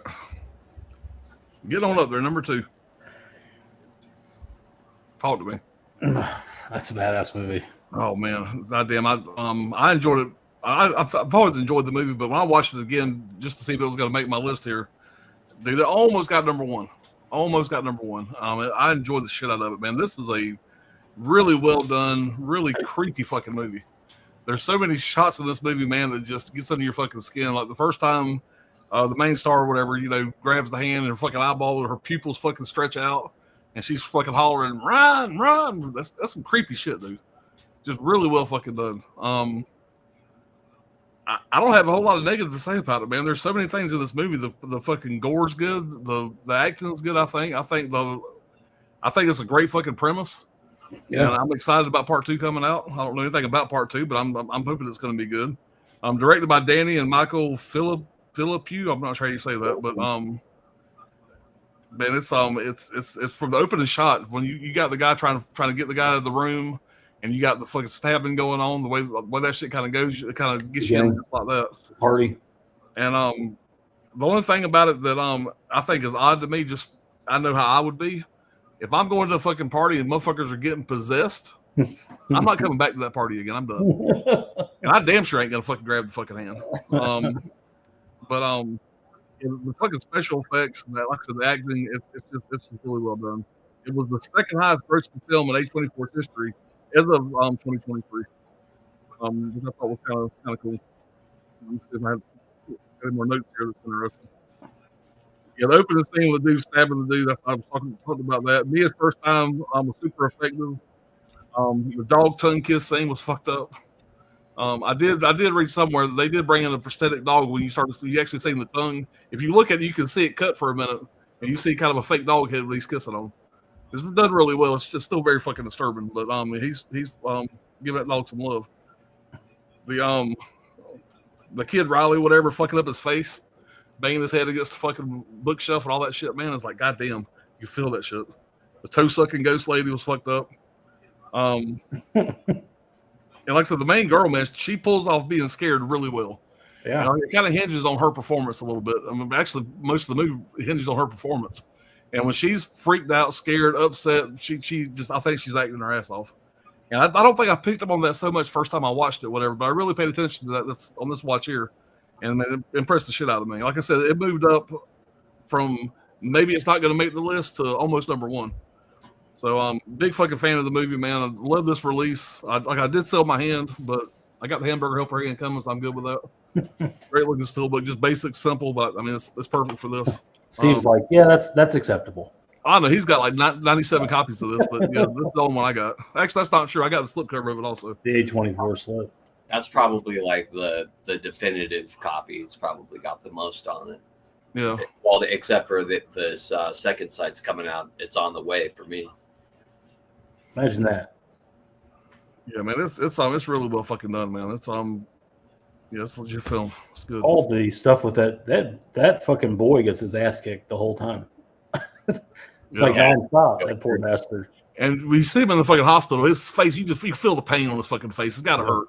And then, of course, he starts banging his head against the fucking wall. I mean, falls on the ground. Yeah, you feel bad for the kid. But it's a good flick, man. And we're talking about watching movies more than once. I don't know if we talked about it on the stream or before we got on the stream. But this is the movie here kind of falls in that category for me because every time I watch this movie, I haven't watched the movie in probably a year and a half or so. Every time I watch it, I like it more. I fucking fell in love with it after watching it this time. It's really good, man. I fell in love with it. So it's solid, man. Not to say I didn't like it when I first seen it, because I walked out of the theater happy as hell when I first seen it, but it didn't hit like it did this last time. You want to have a good, some fun audio time? Definitely check out the Joe Rogan show where he actually got the guys to come on, the Joe Rogan Experience, to talk about their making of that movie. Oh, really? Okay. And yeah, dude, they were very green. I think that was like their first movie they ever made. I think right there. Yeah, they're very humble, like down to earth dudes. Like they were just like, hey man, like we're kind of surprised, like we actually got that fucking movie made. It was a lot of work. I don't think we ever slept, or barely any of us got to really eat and enjoy any kind of family time or fun time. Like it was all like them being like, hey, how can we make this the best of the best? How can we rub 2 dimes together to make $50? And they were just going for it. Yeah, every interview you catch with them, like they're very fucking personable, like they're very insightful. Like every film that they make, I have a feeling, like I don't know if anybody's seen Bring Her Back yet, but yeah, I have. To the fucking theater and see it. If you like Talk to Me a little bit, if you got a problem with teeth, headspace first, make sure you're okay up here. Get out to the fucking theater and see Bring Her Back before it leaves. I'm telling you. If you got a problem with teeth, like teeth getting fucked up, there's that one scene you know what I'm talking about, Steve. When he's gnawed on something. Ooh, that's rough. Yeah, that was a good movie too. I liked it. I like Talk to Me better, but I like that too. Yeah. All right, where did we leave off at here? I forgot to mark it. I think it was right here. Got to go all. I guess he's already gone. Take care, Chris. Scolder said Possessor, 3.5 out of 5. Yeah, I may have just quickly ran through it, but I really, really like that movie. It's just, we literally talked about it for 2 hours one night.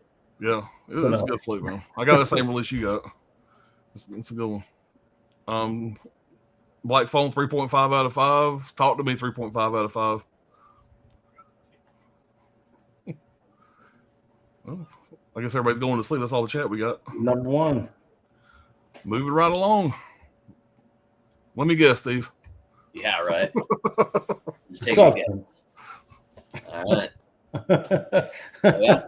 Oh, Go and show us all the releases I you think you would got. pull all your releases like a deck of cards. Just I think I probably got like 6 or 7. be But, 7 as soon as the second site gets here, I'm sure. Yeah, it's like I said, it's on its way. I got the shipping notification yesterday. Yeah. Yeah, great fucking movie. I don't know. I think these guys got a big fucking horror career ahead of them if they keep going the way that they're going. Like these two, I don't know, probably the 2 best horror films, like next to Hereditary, that I've seen in the last like 10 years, in my opinion. I connected with them quite a bit. But yeah, anybody that hasn't seen it or heard me talk about it before, check it out. They've done 3 movies now, and they've all 3 of them been good by all accounts. 2 movies, but What am I thinking of? I think of somebody else. So they're doing the sequel to Talk to Me. they're doing the sequel to Talk to Me, which from what I understand, like they actually have like a prequel written to Talk to Me. They had a sequel written to Talk to Me when Talk to Me was even released. So like talk about building a fucking world around like your story. Like they have all this shit planned out. They're not like fucking like what David Gordon Green taking a fucking Halloween being like, well, this one I'm going to take in this direction after the second one, you know, which he obviously didn't know what the fuck he was doing. Yeah. But It's like it could easily be a Hellraiser type situation with the puzzle box, the hand, origins of the hand, where did it come from, all this stuff. Such a fucking gimmick, man. I mean, it's so simple but so poignant, and it's an allegory for drugs or whatever. Yeah. I mean, all the characters are likable. Like, it sucks when you see the characters go through the shit that they go through in this movie. It's the same thing with Bring Her Back. Bring Her Back is almost more of a drama, but there's some fucking gruesome shit in there. And there is.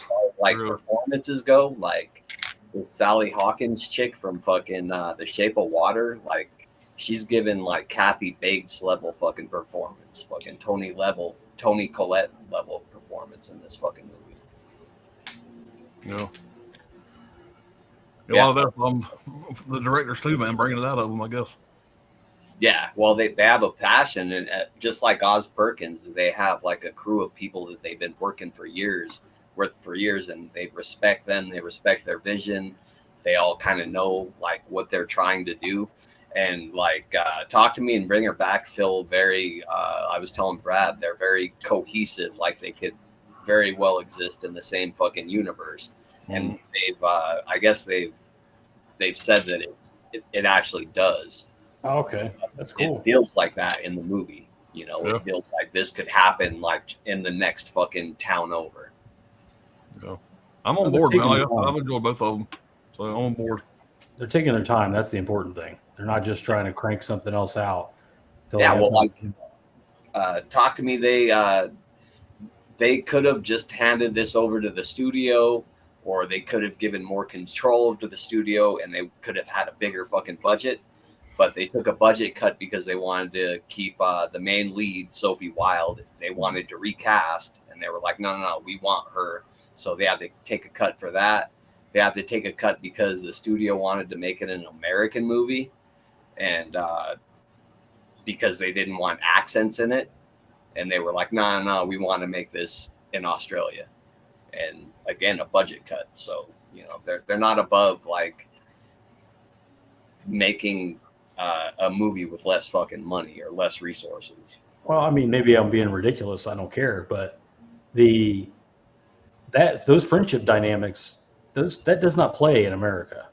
If you were trying to come over here, like they know their culture over there.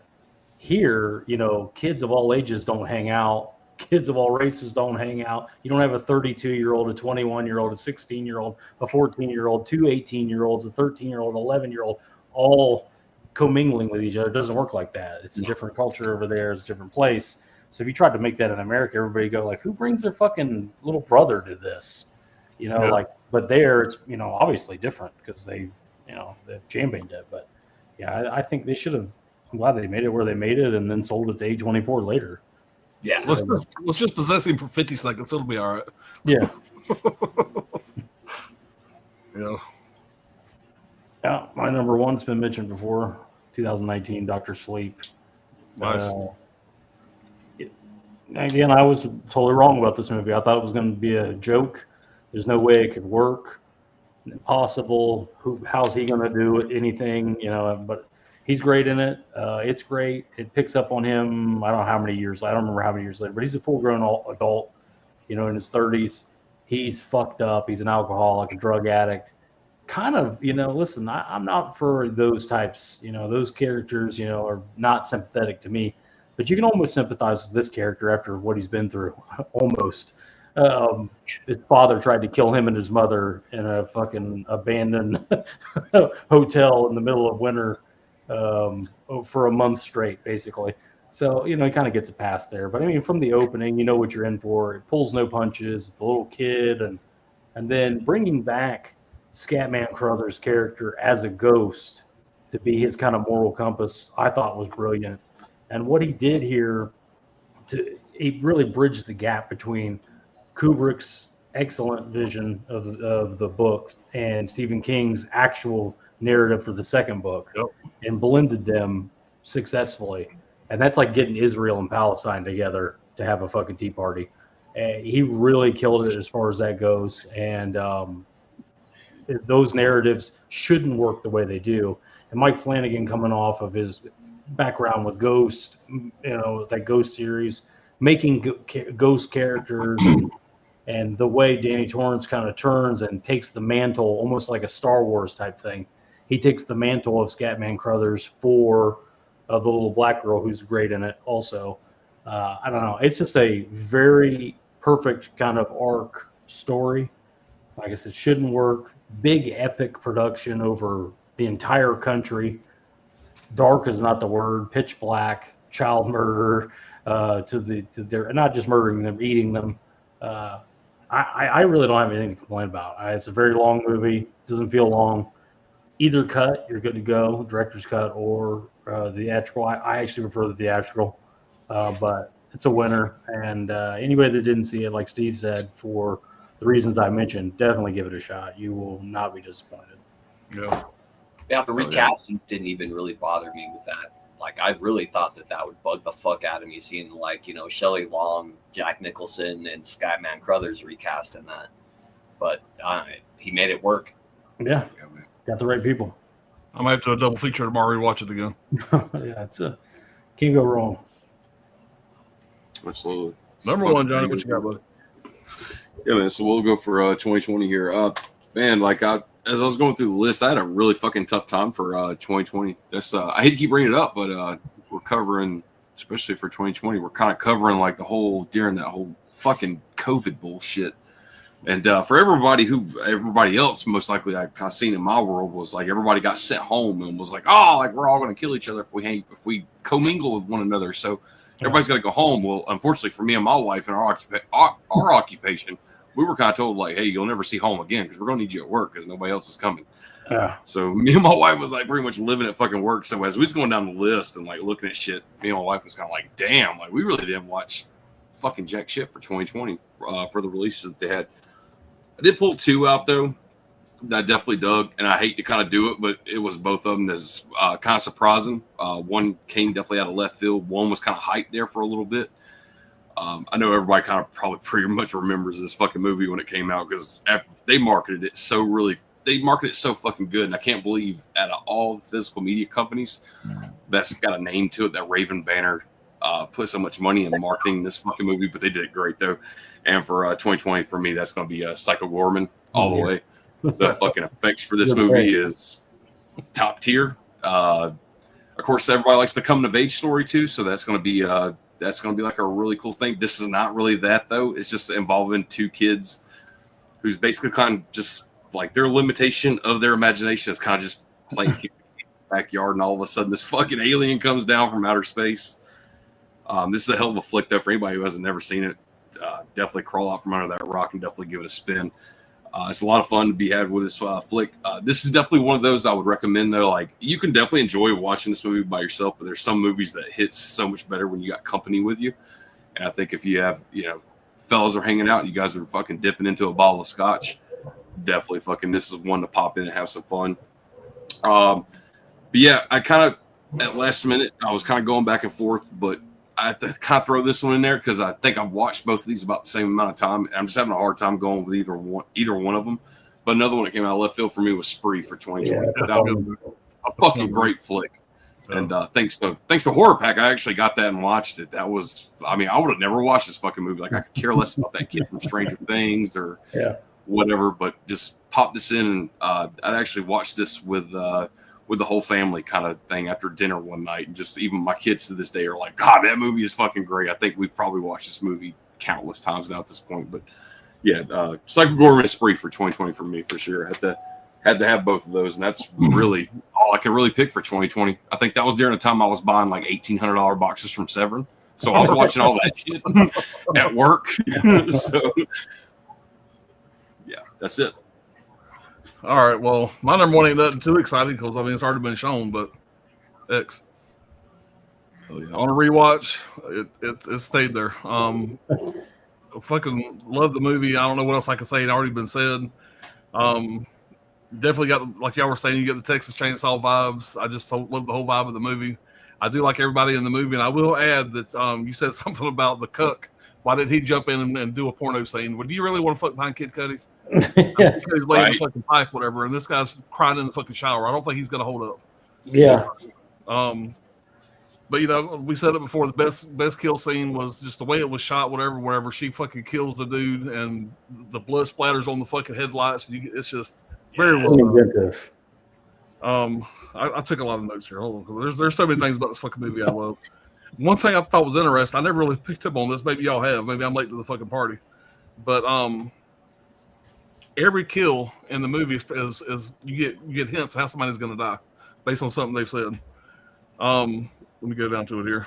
This is going to be spoiler filled. If you ain't seen this movie by now, you shouldn't be watching the stream. Let me go back to where the fuck did I write this down at?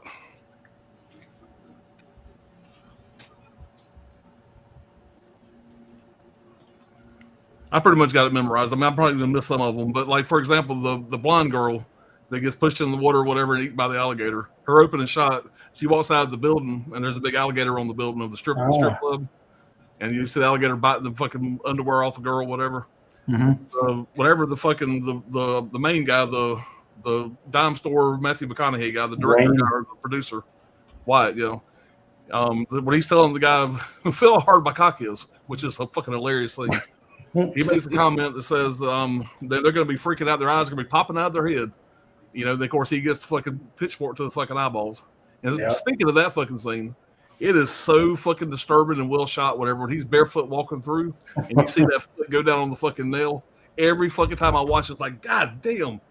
And it's a very well done fucking scene. He's going to step on that fucking nail. There's a couple others, whatever. I think it was Howard that said something about rules to happy marriage, or somebody's, I want to say it was Howard. Said rules to happy marriage is one of the rules was don't ever comment on a woman's weight. And when he's carrying the dead body, he says, "Man, this girl's heavier than she looks." Yeah, so there's just all different. Every single death, whatever the Kid Cudi character, he makes a comment to Howard. He says, "I've been shot at enough by farmers, or backwood farmers, or whatever." And then of course the backwood farmer shoots his ass. So everybody says something about how they're going to die. They say a little pretext to that. I thought that was kind of interesting. Never picked up on that. Something else I didn't pick up on is the blood on the headlight scene. Right after she fucks dude up, whatever, she does that little dance. It's the same fucking dance she does in Pearl, just a little bit slower. But it's the same dance routine she does in Pearl, which I thought was kind of cool. I didn't say this, but Mia Goth plays both roles. For some reason, a lot of people don't pick that up. She plays Pearl Yeah. and Maxine. She plays the old Pearl, and Yeah, and Howard's not an old dude either. He's somebody in prosthetics as well. But yeah, and Mia Goth, speaking of Mia Goth, whatever, she's perfect cast for this.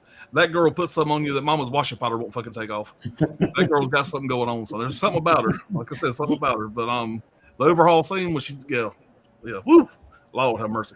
But yeah, it's just fucking well done. I like all the characters, even when they start getting a little scuzzy when they're sitting around eating bologna sandwiches.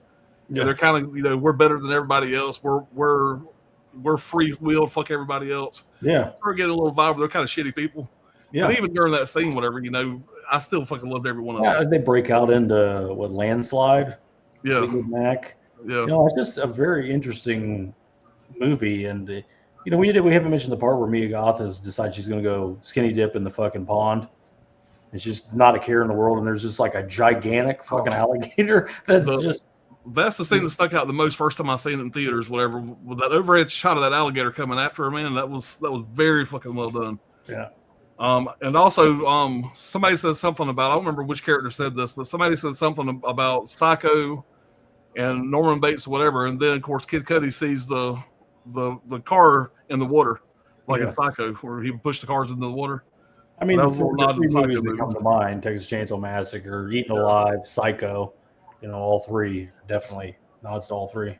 So, like I said, we obviously combined, we watched a shitload of movies. There's only been a handful that we've done a specific stream on.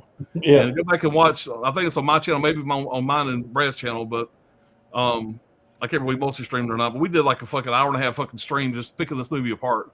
Yeah. And that there says something about it right there. We don't do that to too many movies, especially new movies that come out. But yeah, this was a fucking blast, man. It holds up. This is going to be regular in the rotation. great summer feel. How's the 4K look? Is it look like an upgrade or? Yeah, it's a good. I mean, it looks fine. Mhm. As far as a big difference, I mean, I wonder what they shot it on. If it's digital or if they shot it on. I don't know all the or specs and shit, something. whatever. But I mean, like I said, it was great. I mean, I didn't see nothing wrong with it. But as far as is it that much better than the Blu-ray? I'd have to put them in back to back. Whatever. I got the Blu-ray here too. The I'd Blu-ray, put them back to back and see the difference. I can tell you that much. Blu-ray's kind of middle of the road at best. Yeah, but the 4K does look great. So let's get on down with the chat here, and we'll jump on out of here. Nick says, y'all a fan of the movie Splinter? That's got something to do with the gas station, right? Yeah, it's a gas station. Yeah, I've seen that once. I remember enjoying it. Yeah, I remember liking it. Yeah, Yeah. good practical effects. Yep. Psycho Gorman, 3 out of 5. That's a winner. Crazy Ball is so stupidly funny in Psycho Gorman. Either it hinges on that girl. If you can stand that girl, if you like that girl, you'll like the movie. If you don't like the girl, you're gonna hate it because that's all her the whole time. I like it. I think it's great. Great Psycho Gorman also dresses Dr. Alan Grant from He Jurassic puts Park. on a costume. He dresses like Grant from Jurassic Park 1993. Not seen Spree. Yeah, Spree's a good time. It's a good It's a movie. good time. YouTube themed. Yep. X 3.5 out of 5. See you later, guys. Peace. Take care, buddy. Appreciate you being here as always, man. Well, if you guys ain't got nothing else, we're gonna jump on out of here. Yeah. But it was a fun one. We'll have something else coming up soon, guys. Yeah. Y'all We'll see. enjoy your weekend. We're gonna jump on out. Y'all take care. Later on. Later.